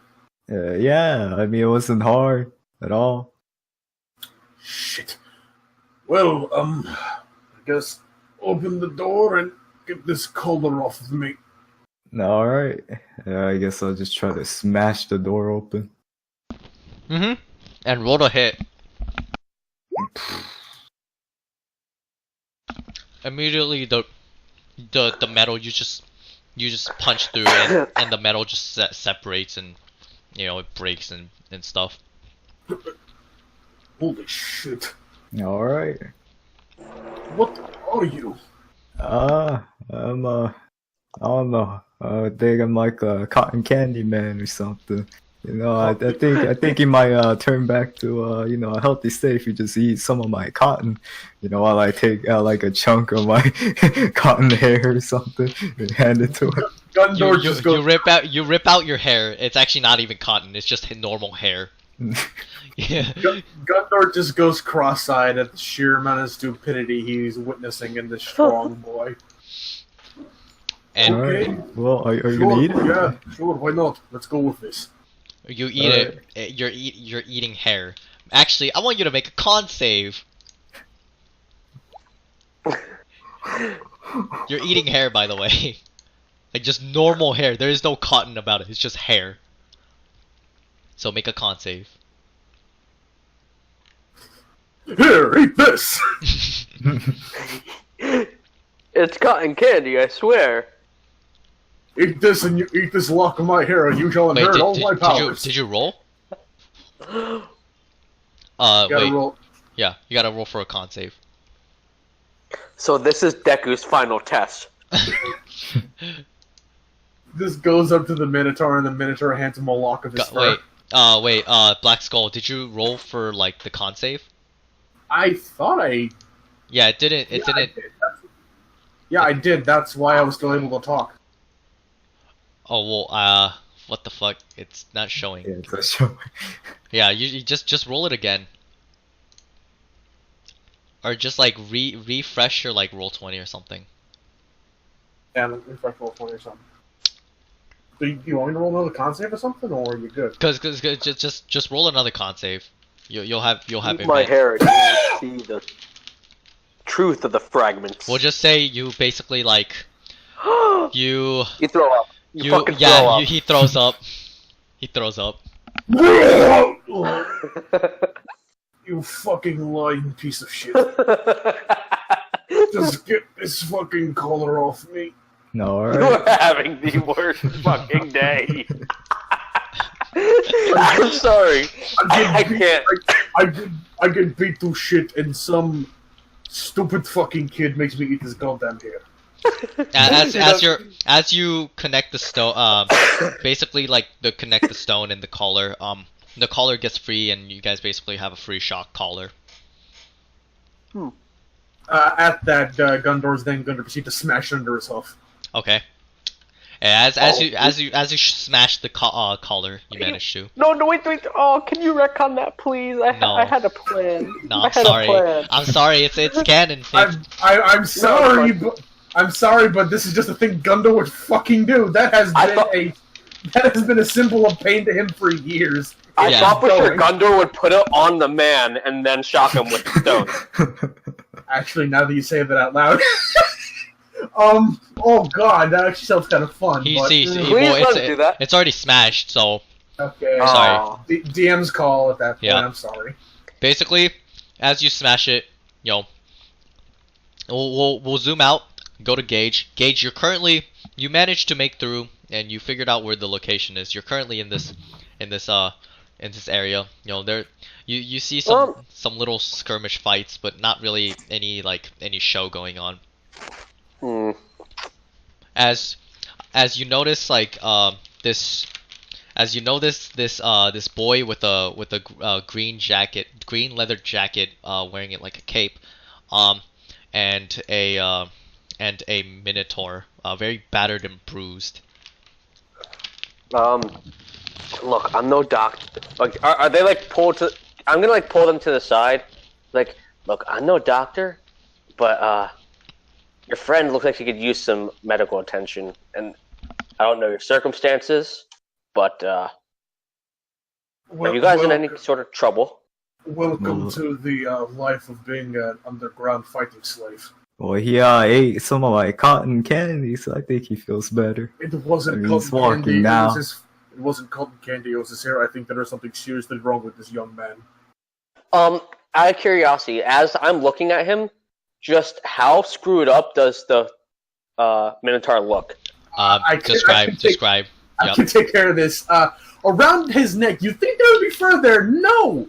It is one massive, furless scar all around his neck. He is missing tufts of fur all over his body.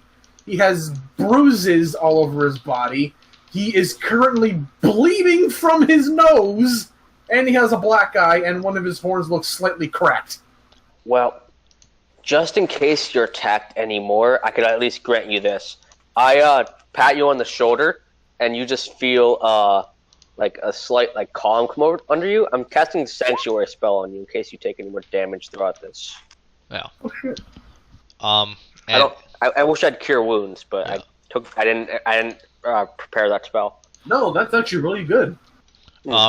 And so you feel the sense of your inner strength feels a bit more uplifted from the pat on the back.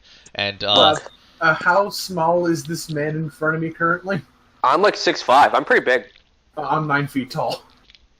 Yeah. Gundor just puts his hands on her shoulder and just says, "Thank you, my friend. You should probably leave." Before you guys leave, I mean, do you guys bother to tell me that you're like walking away from all that? I was forced as a slave in these fight pits. I want to see this place again. Okay, I'm I like, became the king of arm wrestling, therefore I'm the king of pirates. I'm like, oh, this is Don't- bad. This is both headaching and bad. I wouldn't Look, listen just- to the sh- I have a ship docked right on the port. If you want, come with me, and we can at least see where to go from here. Well, I now owe both of you a life debt, so I have no real say in the matter. So we're like a pirate crew now. No, Yeah. no. I look at him Yeah. like with the most like it's not disgust. It's more like flat face. I'm like, I don't know if I'd call myself a pirate, but I mean, This- do you like the seas? I mean, you already own a ship, so. I've only been on a boat once, and that was me being dragged from the North World. we'll discuss this later. But anyway, I guess we make our way back to my boat. This may be a very bad choice. as you guys But go back to your finally. boat, you're basically on the boat. It's currently I'm assuming you guys left the port area, right? Just the island in general. I mean, does it seem like there's any like Wait, I guess that I need a perception for this, but Shit, does I it seem like there's forgot any that- commotion coming from where they came from? No, not really. I actually Okay. forgot to do one more thing in character. Shit. All right, cool. Go ahead. Before they all head to the ship, Gundor stops and like, wait, I need Hmm? a few more things before we leave. They're held in the office. They have my weapons up there. I need them. Well, I guess we got. I mean, are they good weapons? They're sentimental. Uh, If you must know, they're war pigs. war picks, of course. I need Do you oppose? I look over to. I didn't get your characters' names. Yeah, And, yeah. You guys didn't introduce yourselves, so you don't even know your characters' names. I mean, Start given the picking my nose circumstances. out of boredom. Actually, we should all give like for the people watching. We should all give like actual like physical descriptions of our character. Yes, that'd be perfect. So, top to bottom or bottom to top? Who's Uh, going Do you? first? Yeah, you first. Oh. Gundor is a 9-foot tall, brown furred Minotaur man. He is currently wearing very silverish and brownish chainmail armor on him currently. Again, battered and bruised and beaten. But on his back, if you can see, he actually has the Minotaur runic or symbol or thing or whatever for it translates to common into King of the Mountain on his back.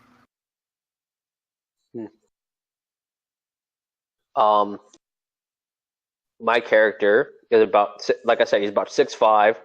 He's dressed in like pretty, like not like overly fancy clothes, but like he's dressed well. He has like certain like cuts in his skin where like metal is seeping out because like he hasn't been fully repaired. I'll explain that later. But there are pieces of metal sticking out, and everybody that's why people stop and look at him sometimes, because it's like, what the fuck is that? And they just kind of like look away.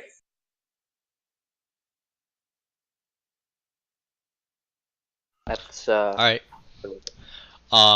And I guess Rich C. Hartman, describe yourself. Height is around like 5'7" ish. Mhm. let's see, my skin, right? Like it's like cotton like. It's like basically like a cotton man. So I'm still a human, but it's just like my skin's made out of cotton, and also my body is also, so I can like somehow like detach myself and then reattach, Yep. and also like any like real blunt or any like knives or something, it's pretty much ineffective unless I'm doused in water, since that makes me, you know, a little bit more dense.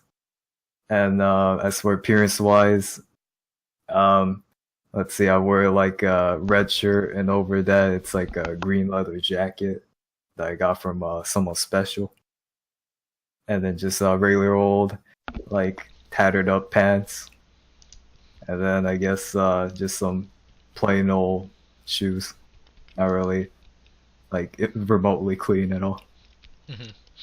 And so I'm assuming. So who's gonna go? Who's gonna go retrieve Gundor's stuff?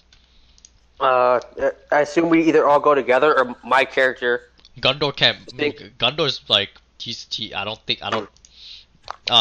Yeah. His physical. Yeah. I haven't gotten to do any like fun stuff yet. So like, look, I tell them where my ship is, and like I'll retrieve the war picks. You guys just do either you know how to operate a ship at all?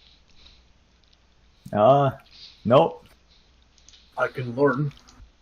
Can I kind of explain to them how to like kind of briefly explain to them how to prep it to get out of port?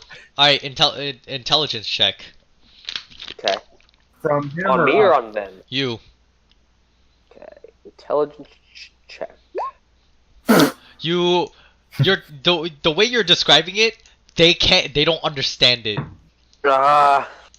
Gundor Just make especially, sure my ship isn't attacked. Gundor especially considering there's wrecking going on in his ear from all the pain. Yeah. The Just poor moment. make sure my ship's not attacked or anything dumb. I'll go get him. Got it. As you, I'm assuming you're gonna start like actually running to get there. I'll start like going like At a faster like a normal pace, I guess. Like I'll be walking there because I don't want to draw any attention to myself unless I have to. Mm-hmm. If it seems like it's something I should do like really quickly, then I'd start running. Okay. You manage to get there, and as you're currently just basically chilling, you make it to the building, and you're currently inside the building. People are still like congregated. There's a fight going on, but you can basically make a perception check plus investigation. Both? Yep, both at the same time. All right, cool. Perception, Nat 20, investigation 17. Cool. You have a really good idea as to where the office is. I see the office now. I guess You're gonna do I see any guards or anything? you don't see any guards, but however, it's still best for you to sneak. Yeah, I'll attempt to sneak in. Okay. As you're sneaking in, you make a sneak check. Just stealth. Luckily, they're too stupid, so they don't know like who just entered. But basically, like you're currently in the office. You see the war picks, and you see what the stuff that Gundor like explained to you. Do I see anything else? Nope. Okay. I guess. I mean, you see other like short swords and like little weapons and shit. Now, here's a question: how much can I carry?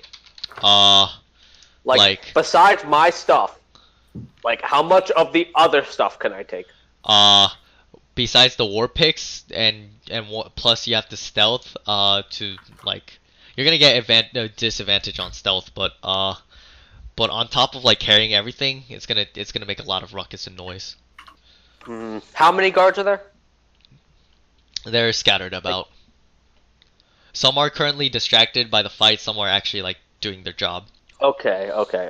I can't get away with all that. Like, oh, there's such good bounty here.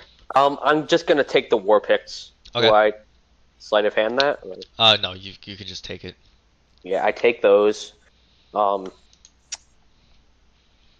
They're that's it. 2 war picks, by the way. You're carrying the war picks out. Make a stealth check again. Stealth. Better, 16. All right. A guard like turns around, but immediately like you basically like cut a corner. I wanted to slip behind shadow. Like, yeah, actually, like, no, you do that. You do that. And Bart Simpson slip into the bushes. and then you just like fucking just curve the fuck out of him, and you just can't. He doesn't even realize somebody just walked past him, and you just slip out, and you're currently outside. every time Usopp barely manages to sneak somewhere. Oh my god. Is that who you're going to be characterized as in the group now? No, my character is definitely not Usopp. I'm telling you that right now. All right, I mean, I'm not for sure. as you guys are currently going, or not guys, but currently you're outside, Gage. Okay. I look around to see if I see them like walking towards the ship, or just like if I see my ship from here. Oh yeah, you see All your the ship. blood trails. All right. I'm just gonna try and blend in with the crowd, and gonna make my way towards the ship. Okay. And you basically make your way to the ship. They haven't screwed up or anything. However, in the distance, you hear hey, and then it's the same like Gundor or not Gundor. Gundor's currently inside like the little shelter of the area. However, Rich, you see the same guy you pummeled, and this time he basically has like a bunch of men. Mm. Hmm. Huh. I'm like, well, this would be fun to sit there and fight them all. How about I just fucking leave? Yeah. Oh, by the way, before I left, I was gonna buy Dragon's Breath. How much did I get? You basically got like you got a bottle's worth basically. So how much is that in terms of numbers? Like 100? Yeah, $100. 100 Like- seeds. No, I meant like because you have like my a bottle. Dragon's Okay. So imagine like a fucking Budweiser bottle. That's the amount. So I already have the charges. That'll be like I guess 100 charges. Yeah, that's what I figured. I just want to double check. Yeah. Anyways, anything else? No, I'll be like, all right, we gotta fucking go, and then I'll just As quickly... you see like multiple gangs just running at you, and Yeah. yeah. Well, what do you Just do? too fast. Yeah. Are you currently on the boat? I'd assume so, unless they managed to catch up to me. But Yeah. I'd be trying to like get onto the boat and just like leave port as quickly as I can. Okay. You set sail, and on your little like tiny boat, it has like one small little shelter, but that's like just for like a one person sleeping thing. And then you're leaving, and then you see a bunch of gangs in the distance, and currently they're leaving. However, as you guys are leaving, you're currently in the middle of the ocean. It's dark. It's currently nighttime. What do you guys do? I mean, Well- Gundor's kind of passed the fuck out at this point. He's got Yeah. a nice bed for once. I go, he deserves that just for going through a rough time, but I'm taking my bed back tomorrow. What I should do is I gotta see. I have to make a boat big enough for the three of us, at least, if not more people. I mean, I technically count as two people. No. My character is like, he'd be like off by himself, drawing up schematics for something that you guys have no idea what's Yeah. going. Like he's like drawing up a blueprint. Oh yeah, by the way, this is for everyone to like RP and stuff. Like, yeah, it's just not restricted to one person. So like, if you, yeah. So, kid, I look over to Heartman because clearly you are younger than me, so I will be. You calling, don't I'll be affectionate. you don't know this kid's name, by the way. Yeah, so that's why I called him Kid. So Kid. Yeah. I pretty much understand the Minotaur.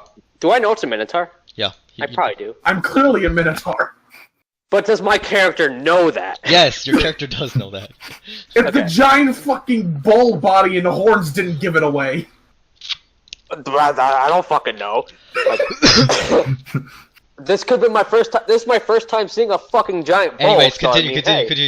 Go. Yeah. So, Kid, tell me, like, what are your circumstances here? Like, what the fuck are you doing? What the fuck is a fragment? Just Wait, fragment! I just slapped my face to a loud gasp. And I was like, oh no! I forgot it! Back there! Oh, oh no! Well, we gotta go back. Gage would know what the fragment is. It's just, yeah. does he at least explain what he had? Like, yeah. Like, do you explain that like basically what everything you guys just did? Because my character would be like, that's that's up to device. Yeah, that's up to Rich or fucking Gundor. No, you don't know about the fragment. What fragment? So basically, big pirate man, right? He died, but before he died, he said something like, "Oh, I have my treasure somewhere." And then since he's top pirate, everyone's setting sail, and then everyone's gonna go get it. But I guess I got it first, right?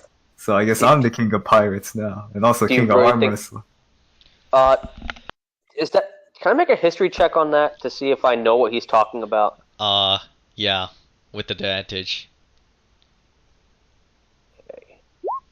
You 15? you already know the whole spiel. Like Yeah. literally, like when you were back in your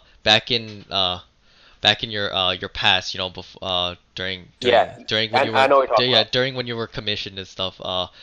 Basically, they would basically talk about the Pirate King, and they would talk about Diamond Goldman, and they would talk about the fragment. It's literally common knowledge. Everybody knows about the fragment. It's literally a household name. Okay. So I says, Kid, do you really think you'll find a fragment in some random thug? Come on. Yeah. Come on, man. And you know about by the way, you know that the fragment is the name of the treasure, and so basically it's not called a fragment, it's called the fragment, but yeah, that's basically I tell him the entire history that I know, like the actual truth about the fragment, to my knowledge. Basically, it's a treasure. He gives the spiel about how it's a treasure. That one pirate decided to place, and whoever finds it becomes the king of the pirates. That's the simplistic way you said it, just so he understands it. I'll explain it more that like the king of the pirates buried it somewhere. He wouldn't give it, like some random guy didn't just find it. There've been pirates for years looking for it. You think that they wouldn't find it on some lowly thug? Come on, Yeah, man. but my uncle told me something about Arm Wrestle Island, and then there's this guy guarding the stone or the fragment. Well, and then I have to go beat him. I'm pretty sure the guard for the fragment would be something a lot stronger than that. Yeah, I guess. Yeah, I mean, kinda one of a kind, so not sure. Yeah, just trust me on this one. What you found was not the fragment. Okay, well... You may yet find the fragment, but... Then how do we find the fragment? You just gotta look for it, I guess. I don't know where it is. I gaze off into the ocean, and I stare, like really hard, right? Although... And then I turn around and say, I can't find anything. Although, I think to myself, I bet I know somebody that has information on the fragment. Really? Maybe. Well, I guess I'll take your word on this. So, what's your name? My name is Gage Crawford. But Nice. if you ever see if you ever see any posters or anything, just disregard them. I So just you're kind like of get a pirate. not really, not in a manner of speaking, I guess.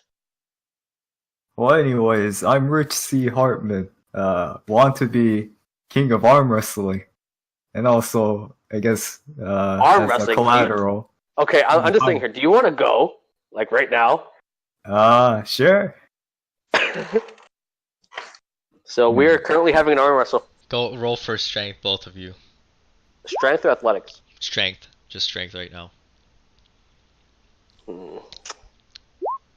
That's a not one. All right. Whoa! Slurs to the table. Immediately, like your character, like at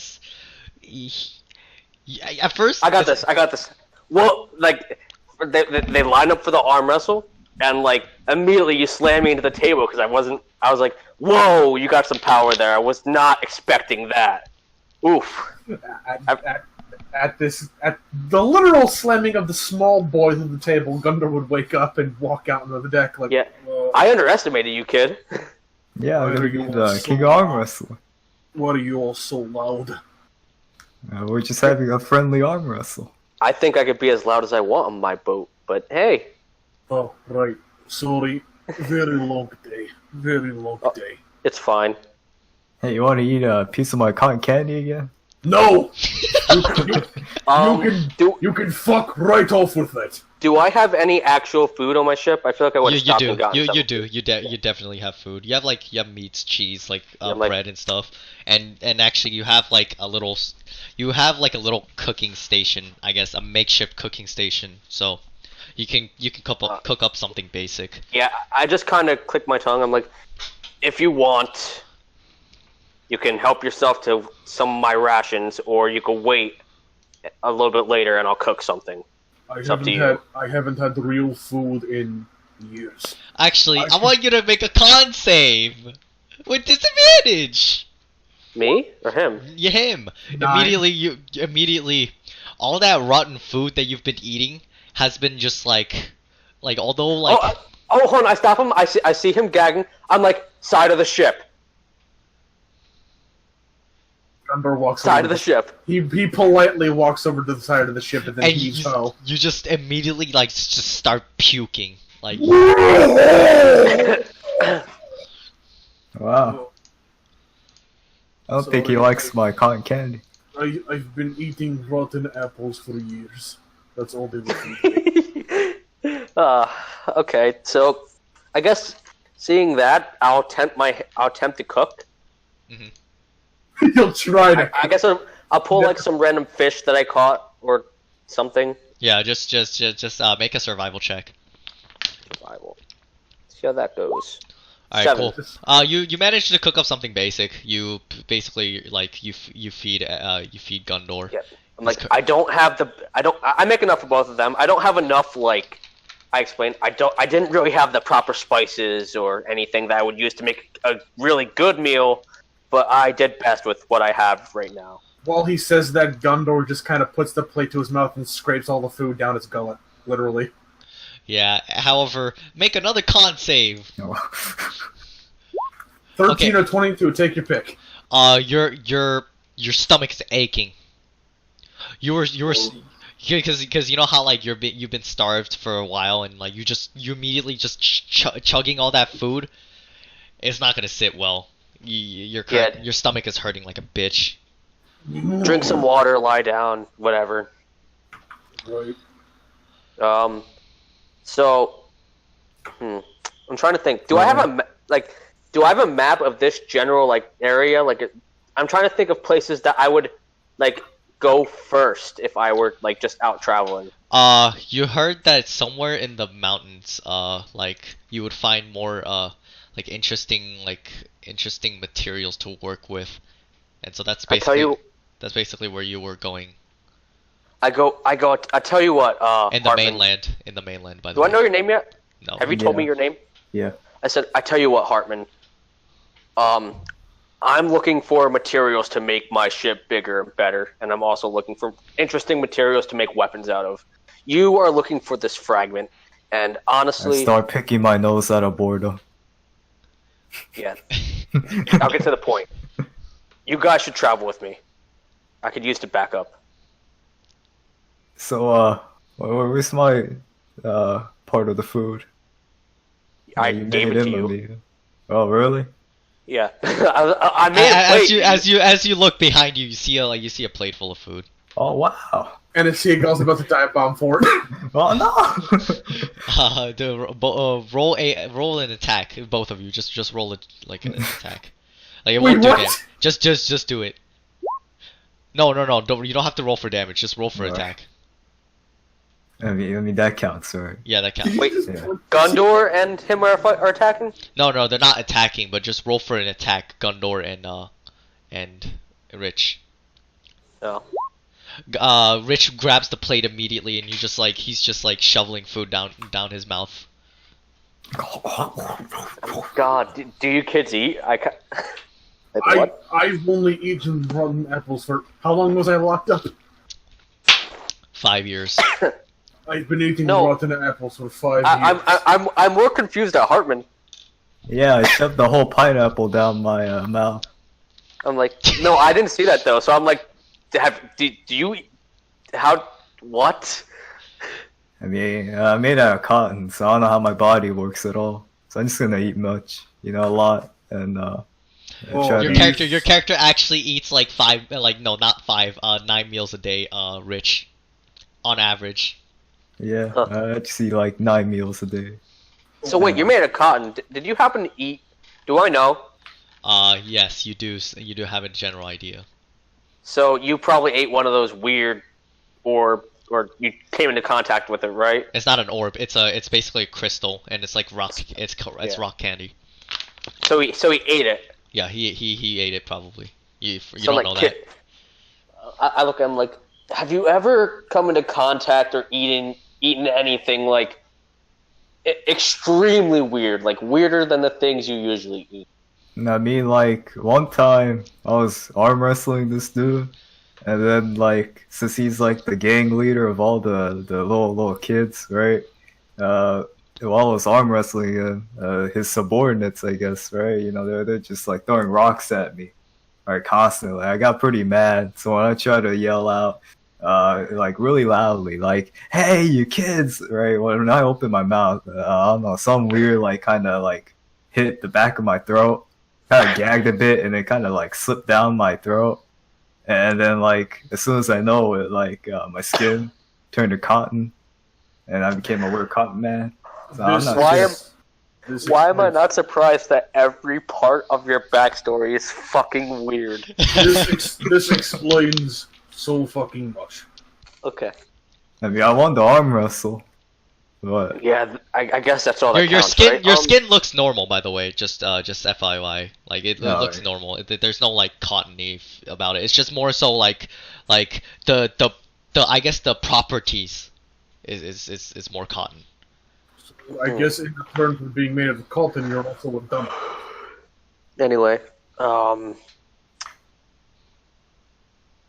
guess. Do I need sleep? Yeah, I need sleep. Yeah, you need sleep. I mean, you're still human. As I'm assuming everybody's gonna like just basically take a long rest. Well, we kind of have to. We'd probably switch like Shifts. to watch or something because Yeah, yeah. somebody needs to pilot the or steer the ship. Yeah. Or just like, well, I mean, you have an anchor. True. I could set anchor somewhere. Yeah, Yeah, in the middle of the ocean. basically. They're like sandbars. Yeah. I'm assuming you guys are gonna basically rest, right? Yeah. Oh, yeah, no Alright. Gondor's passing right the fuck out. Okay.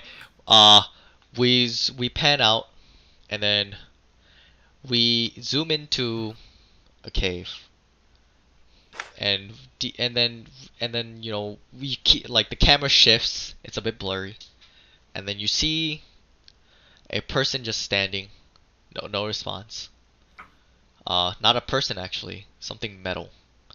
And Saber, or AKA Nightwing, you're currently still in your like slumber, and you're remembering something in your past. Alright, by the way, Saber, you can unmute. Nightwing. Fuck. I guess he's not here then. Wait, let me just message him. Oh, there he is. Alright, hello? No, He himself muted again. It's like a game of whack-a-mole. He's here, then he's not here. Insufferable half megaton quads. What? What the fuck? Okay, What the heck? okay, so currently your character, it's the side of the panels are like like a bit like cloudy, like a fade of white and stuff. Basically it's to symbolize like you're remembering something in your past. And you hear specifically like somebody telling you like as he's like you hear like a lot of loud sounds, like a lot of rearing like wire buzzing sounds, and as he's creating, he was like, oh, I hope everything is preserved. And as he just like keeps buzzing, it's like zzz, zzz, and then Hi. he turns on something. He immediately puts a thing inside you, and then immediately you start to be able to move. What do you do? You're currently you look around, your eyes open, and you're currently in a room. By the way, this is your memory. Oh yeah. Alright, I just look around, and I just get up from this. I get up from where am I? I'm sitting, correct? Yes. Yeah, I just get up and I kind of sway a bit, but I just Greetings. look around and what? Hi. Hey, I created you. I'm your creator. Nice to meet you. I've never really created a construct. You're actually my first product. How are you feeling? I'm just looks at his body and just I'm good, thank you. Your name is Saber, by the way. Saber. Yes. Saber. As he Saber. as he goes up on a little chalkboard, and he just spells out Saber. It's like, Saber, that is your name. Saber. Yes. Now I know you're just currently you just currently woke up, but your purpose is to protect something. Oh. And that Saber is protecting what? It's I will tell you later, but currently, we just gotta get you learning. We gotta get you understanding of what's going on, and whatnot. However, with that in mind, it is nice to meet you. As he goes for a handshake. And just kind of slowly looks at his hand and looks at your hand and says, "What are you doing?" Oh, it's a greeting. Normally people greet each other with a handshake, as he's just kind of showing he's using his own left hand and his right hand to show a handshake motion. So And he just grabs the hand that he's supposed to shake on, and he just kind of shakes it up and down, vigorously shakes it. It's like, "Oh, is this how you do it?" No. It's a and immediately he's like, stop. As he's like, no, it's a bit more lighter. You see, as he shakes your hand lighter. Alright, and does it gently and just... Perfect. Well, I just wanted to say, Saber, I hope you you learn a bunch of things, and I am going to create more creations so that you have more friends and whatnot. But besides that, for now, I'm going to just I'm gonna need you to go over there. As like he points like to a doorway. And he just nods and just walks over there, kind of chipped over his feet a bit, but then continues walking. You basically walk through the door, and then it's basically a normal room. Like it has chairs and stuff where you can just sit down. And basically as you close the door behind you, your memory fades. Your memory fades to white, and you're currently just your eyes are closed. Nothing's going on. You're not talking. You can't talk, but you're feeling you're feeling the area around you, and in the distance you hear you hear a hooting sound, probably some owls. Your saber currently you already know what that animal is. You're just basically in this deep stasis of just not movement, so you're not really doing anything. And with that, we're going to end off the session. Alright. Okay. Alright. Dude, I'm tired as fuck. Okay. Ooh, fuck my throat. Okay. So for spectators out there, you can unmute. You can unmute. Hey, don't tell me what to do. Wait, shit. So I'm basically just taking some flashbacks from my little self and just waiting. Yeah, so I'm sorry about your late inclusion. It was more so I wasn't expecting you. So I was It's no problem. Yeah, so that's why. Next session, however, you will be introduced into the party. Echo and Ari and Alex, you can speak. All three of Who's you. Alex? You. Also, I forgot to say, Hero, by the way, for the campaign I'm currently in, it's either in the next week or the week after. Alright, that's fine. So actually we'll start with the DM. What did you think of my DMing as players? So we're gonna start with Gage. So Gage, what did you think of my DMing as a player? I had no issues. Okay. It's pretty good. Any I don't really critiques? know what. Not really. Okay. It was good. Alright, what about you, Gundor? I had no real problems. It was fun. It was fun. Okay. Anything you liked about it? Like any specific details? Like I need more detailed stuff in this usually. I liked the fact that you let me have a fucking combo at the end. Oh yeah. And that you let me pull an All Might. Hell yeah. Okay. What about? I already have a name for that move too. Nice. Crushing Wind. Nice. I fuck with that. All right, Rich. What did you think? Yeah, I mean, it felt a little railroady, but it's it's session 0, so of course, so no problems at all. Okay. It went pretty smoothly. All right. So I guess we'll start going down the line. Wait. I from the small bit I listened, there is something I kind of picked up on. Okay. Okay, I'm gonna be real, right? You should really just jump off a building because that shit was horrible. Fucking kill yourself. Just grab a fucking rope, wrap it around your neck, tie it to a bridge, and but other than that, I think it was decent. Okay. Well, yeah, that was decent, but you still kill yourself over it. Yeah, you get it. No, I had legitimate fun. Okay.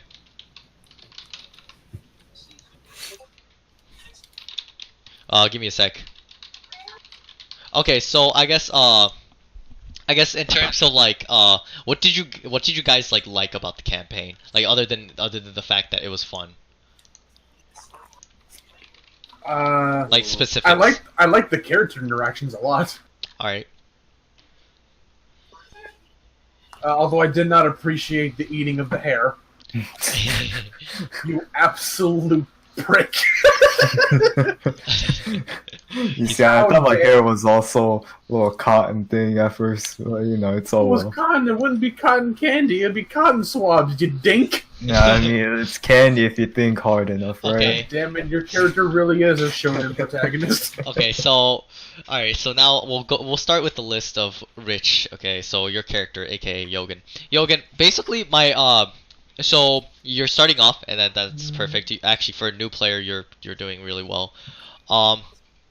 However, my only concern is not concern, but more so like my only thing I want to point out is during combat it was more so like be very descriptive, and so Yeah. like I know you're getting into the flow of things, so once you keep doing it, you'll figure it out. But basically, just just look at like stuff like that Ironhorde was doing, and if you have like ideas for a combo, I'll be like, I'll be like, yeah, go for it. It's like, and it's usually circumstantial, so if you like, that's I'll basically give you the go ahead.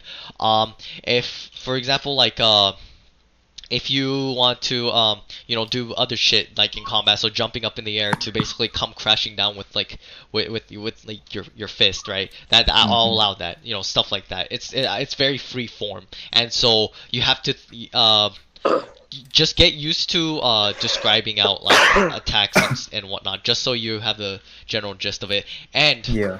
and I wanted to make a side note. If you guys want to announce your attacks, that is fine. I will allow that. Yeah, if I would have known that, I would have came up with a name for it on the spot. I didn't. I'm sorry. Mhm. But I got a name for it now. Crushing Wind. I got it now. All right. I guess now after that, anybody else have anything for Yogan's character, or like just Yogan as a player? Same comment for him as I've said to you. Oh, fuck you. He seems fine. I didn't really have any issues with him. Like I said in the comments, he's kind of like a mixture of Luffy and Wiz Khalifa, which is kind of fun. Luffy and Wiz Khalifa. Where the fuck did that come from? He's super straightforward and like gets to the point, but he's also like Absolute really idiot. laid back. And an idiot. I can see that.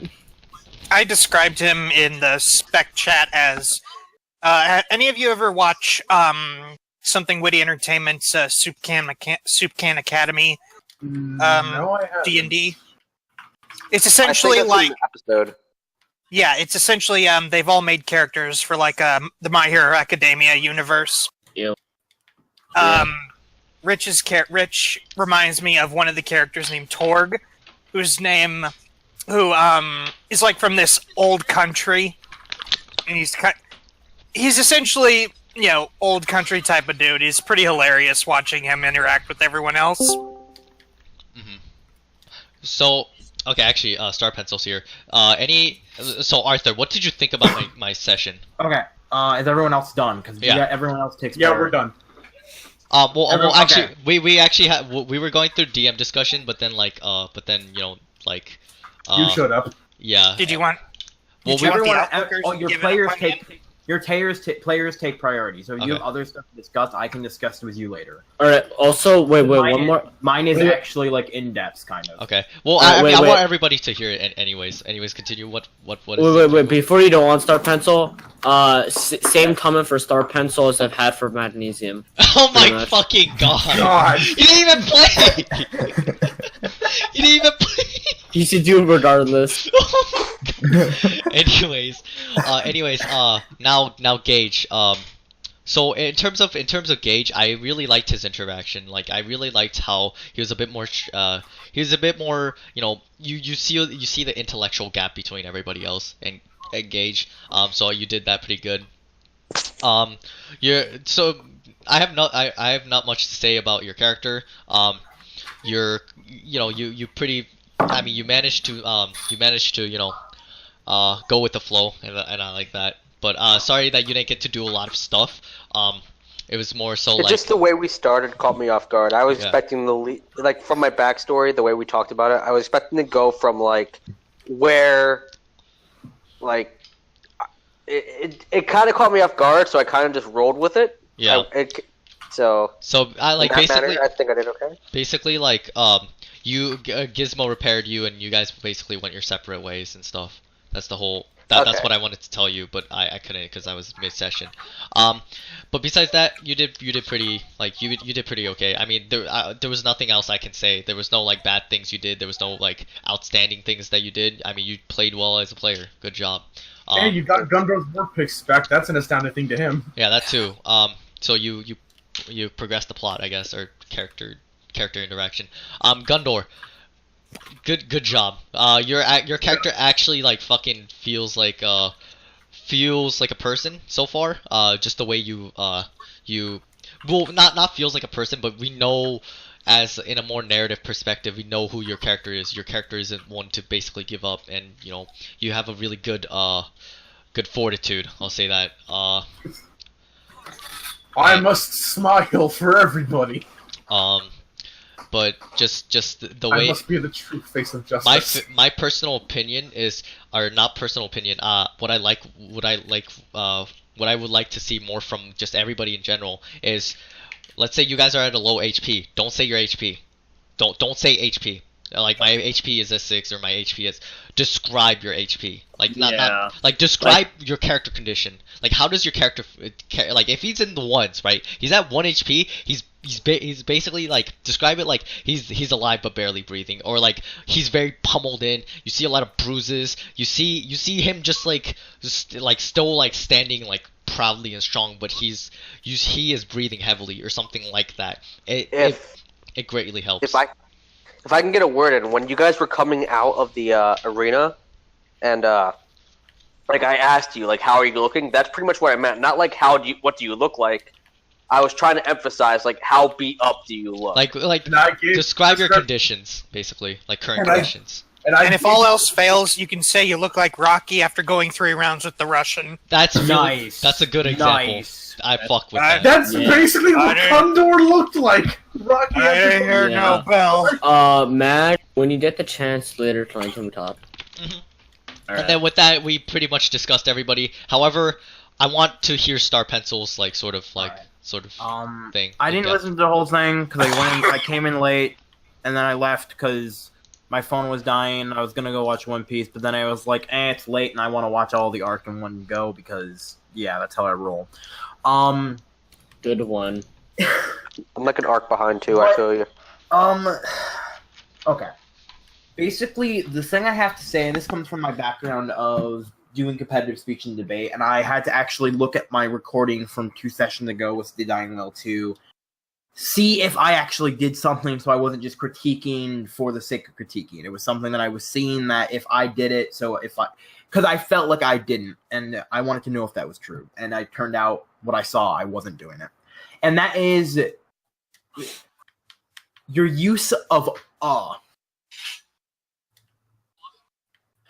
And it's something that a lot of people do, and it's something that I've tried my best to eliminate over the years because of the nature of doing competitive speech and debate. It's something that everyone tries to eliminate. Well, okay, to put an example, is you're describing a character or a location or action, you'll pause for a second, use and then finish the description. And this is just your usage of filler words for your brain's trying to think, that kind of situation then. And it kills immersion, and it doesn't flow properly. Now, this is something that it takes practice to fix it, but it's just something that I realized it hit me, and it always is what your DMing has always had something like that when I've either been a player or listening to it that was off, something that I didn't really like. And the all word. Yeah. And it's the use of filler words because it takes away from what could be. Otherwise, you were doing really, really well. Like, I was listening and I was thinking to myself, wow, this is really, really good. And then when you kept chopping it up with the it's as if you're pausing during each and every time you're describing it, ruining the flow. I think that's something that a lot of DMs do, though, because, like... Well, yeah, but it's something I want to fix, and I'm glad Star Pencil pointed it out. You're absolutely right, and it's something that I've noticed with a lot of my DMs, too, and I'm the same way. I point that out, too. But I would just add the word like to that list, because I hear the word like a lot. Yes. Yeah. And that's It the other. depends on the context. Like if you're using like in that situation, like in this situation. But it's But one it of can the be used like poorly, I guess. Yes. But like at worst, I heard all like at one Yeah. point, and that was like, oof. Yeah. Like Kind of- the thing is, like since I known you for so long, Right. like that's a general speech pattern, so Yeah. I just like ignored it for so let long. me tell you But, yeah. something. I tried transcribing the like the first episode of the Dying Whale, and my middle finger and my index finger were hurting because that's what I used to press U and H. That. But what Now, what you okay. were saying about the use of the words like and like, it's because in this, like, you kind of have to come up with responses like as a player on the spot, and maybe more so as a DM, because you don't know how your players are going to react in that moment. So it's Yeah. like you said, it's filler, because like you know what you want to say, but you're also at the same time it's like dual processing. You're trying to figure out what you're saying and how to word it, and it's like a lag. Yeah. Is the best Yeah, way to describe it. It's annoying. And so I guess my personal like, I guess, way of putting it, right? Or actually my suggestion, if I'm currently, right, if let's say like in DM, right, like, or not in DM, but let's say I'm currently, you know, doing the DMing stuff, and then, you know, I'm trying to describe something and I start saying and a lot of filler words, can somebody please point it out in the spec chat? Just like, Yeah, just, we can yeah. do that. Just at least just once, right? And then like just point it out once. Don't fucking spam me for it. And Damn it. Now, I was gonna segue into one other thing that I noticed, and I noticed it kind of. It's not as important as the other situation is in filler words, but it is important to keep the flow and the immersion, and that's be creative with adjectives. Right. Get more in depth instead of using the same ones over and over and over and over and over and over and over. I'm bad at this too, where you'll use the same adjective to describe something, and it gets boring. It really does. That's true. I mean, sometimes you just open up a dictionary, and yeah, you just do that for a few hours. And I think similes could be used too. Like somebody mentioned earlier about you look like Rocky from rounds 3 after going 3 rounds with the Russian. You can use stuff like that to describe the environment or people. Right. Like, don't be afraid of using similes to describe something, because then it puts in the head of the players, hey, this is what's going on here. And you do this. It's like using pictures. Like when you post an image to fill in the gaps, that's what the simile Right. used. Yeah, definitely. Any other in-depth analysis or whatever? I wasn't here for the whole thing, but is everything handled like via text? Because I don't see anything on the map. Oh, like Do you use maps? the map at all?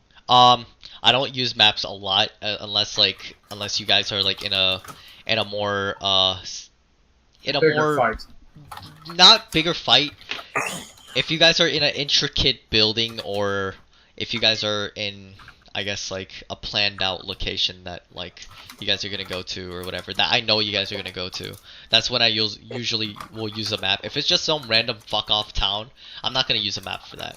If I can make a request, can you make a ship map? Like that Oh way yeah, when we're yeah, just- yeah.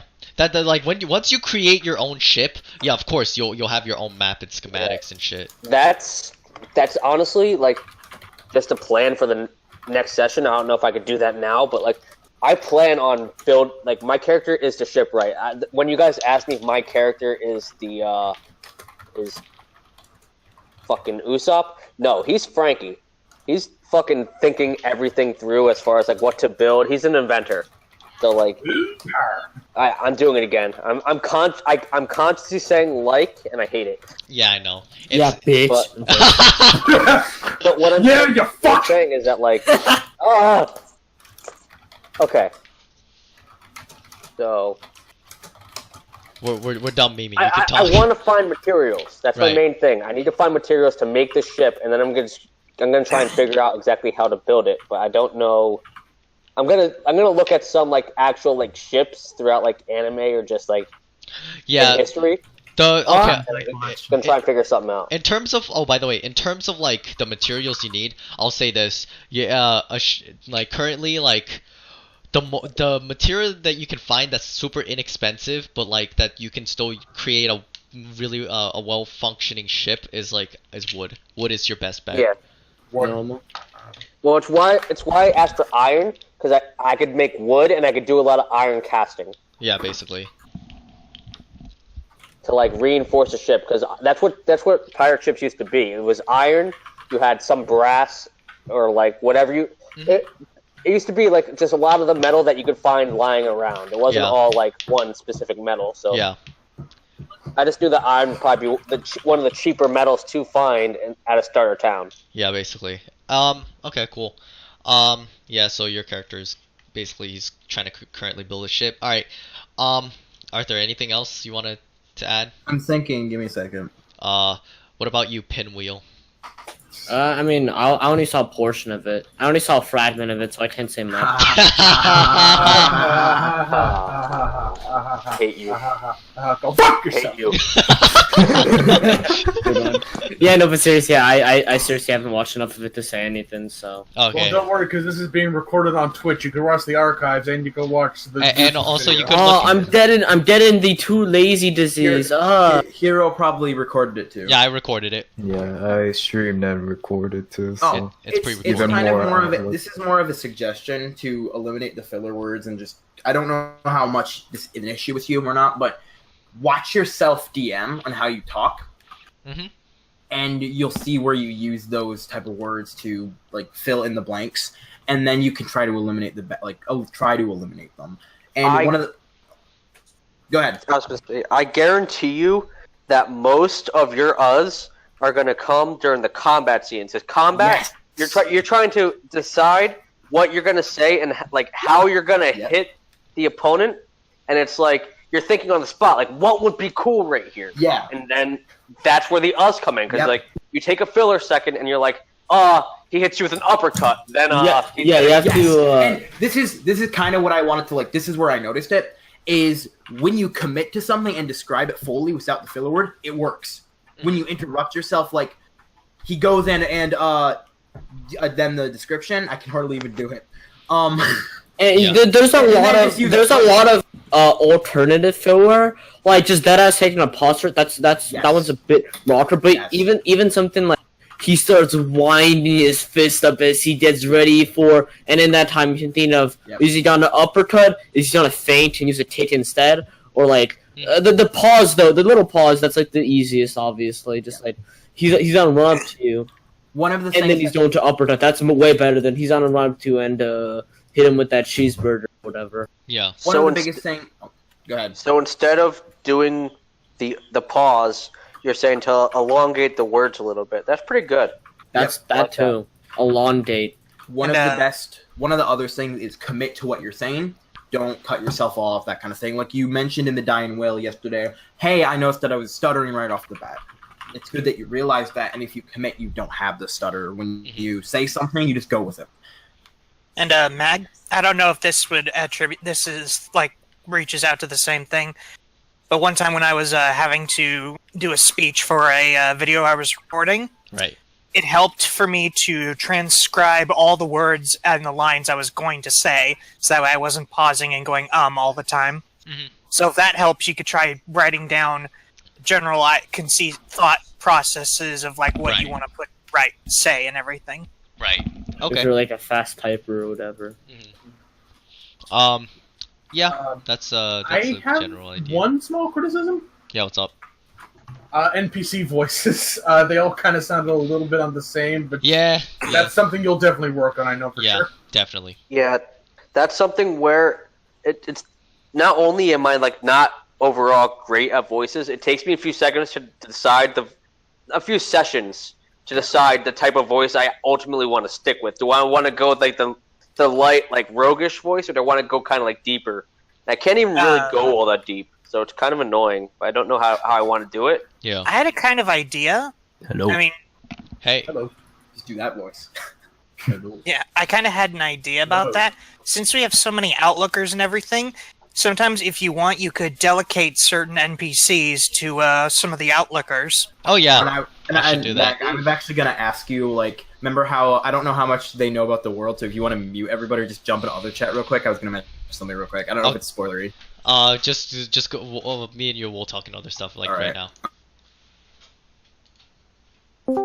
Oh, it was about like the dime a dozen or the yeah. freaking allocators or whatever they're called, the people who are the assailants. Assailants. I was gonna say, can I have like the tank character who's in that I play? That's like an NPC. Ale the Tank is already a character you Not play? Ale Gatank, like it's another Gatank family member who's like unrelated to him. Sure. That's like in there. Alright, cool. I'll work on that later. That's all I had to say. Okay, cool. I'm very edged to say the same thing for you as for Magnesium, but not yet. What? Alright. What did you say? We were just asking the onlookers how they felt about our characters as the players. Like I said, it's still too early for me to kind of pick out who is who and that kind of situation. Like nobody stood out to me as like, oh, well, yeah, because you weren't there. No, I listened to a lot. I listened to a good amount of it. The guy with like the arm cut off thing is interesting to me right off the bat. That kind of like stood out to me as kind of interesting. Then everyone else I haven't picked up on too much yet. All right. I'm interesting, yay! Okay. You didn't hear the Minotaur mid-fight give a speech about how he's not gonna take this sitting down anymore. Yeah. The Minotaur was good. I figured it was there's some like beast type thing. That was. I find your personality the most interesting out of the three of us so far. Mine? Yeah, the Minotaurs. Yeah, the people Yeah. with the movement. Gundor seems like he's the oldest in the group. And I especially like that you gave him a Russian accent. Oh yeah, to give you a perspective, he's at least 39 years old. Yeah, and he's probably the oldest. And he's been stuck for 5 years. Yeah.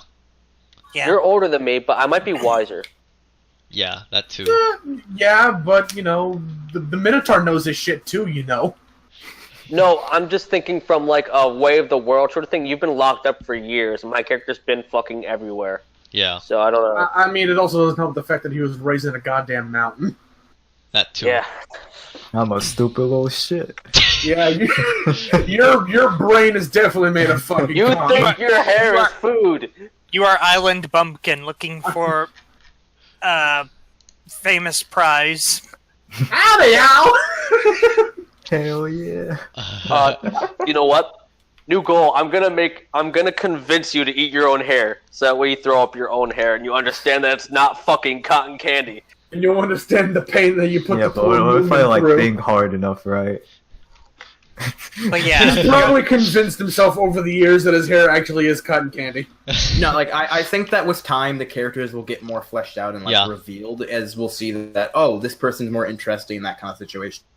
Yeah, it takes a few sessions for even like the DM, the players to kind of feel the characters that they're basically. And yeah, I mean, we like also... it's session 0 at this Yeah. point. Like even for me, like in the current Dynwood, like you can see the difference between my character session 0 versus the last session that just happened. I was going to mention that. So for reference, I'm currently DMing a campaign that's in its. I take an episodic look every time I do a campaign. So each session's an episode, and every campaign in the world is a season. And the title of the Dying Will went to the first campaign in the world. Well, not really first one, but it's technically there was season 1, and we're in our second season, which is a reboot. So everything's new, and we've had 3 sessions, including session 0 so far. And the last session was the first time that I actually got a grasp and felt like the characters were being realized. So it takes time.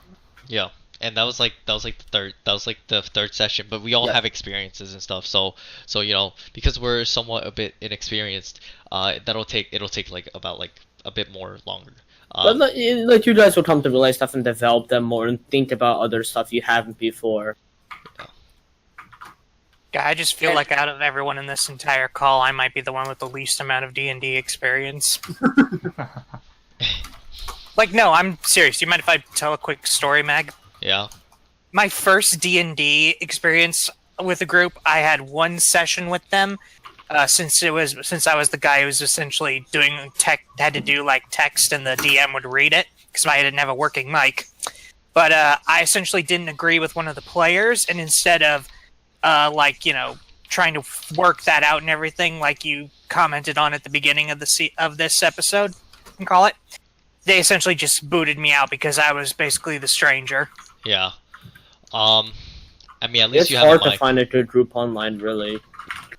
I'm gonna keep it real, right? When you use LFG and stuff and try and find groups online, if they're not people you already know, like 90% of the things you find is other twash. Yeah. I'm just gonna end off the recording. But yeah, this was Hexer Mage, or aka Magnesium, aka the DM, the god, the guy who runs everything. Also Apple, you can unmute. But basically, like, I hope everybody enjoyed. I hope everybody enjoyed listening. And I will improve my DMing skills, and I will stop using filler words. Or my quest is to stop using filler words like us or likes, because I noticed that even when I watch my own video, I wanted to kill myself. Fuck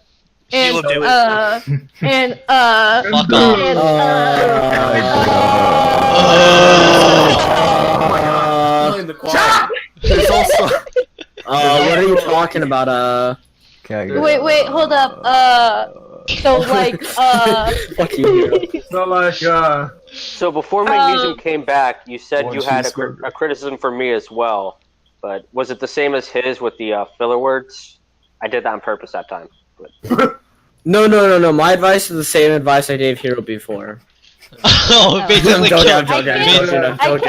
I can't comment on that because I can say many things about Hero that he can fix with DMing. Yeah, there's a lot of things he can fix with. The first being tying his rope. The second being using it. Fuck you! Alright, I'm gonna end off the session. Bye, everybody! Wait, hold on, no, I have closing words, guys, I have closing words, I have closing words, wait!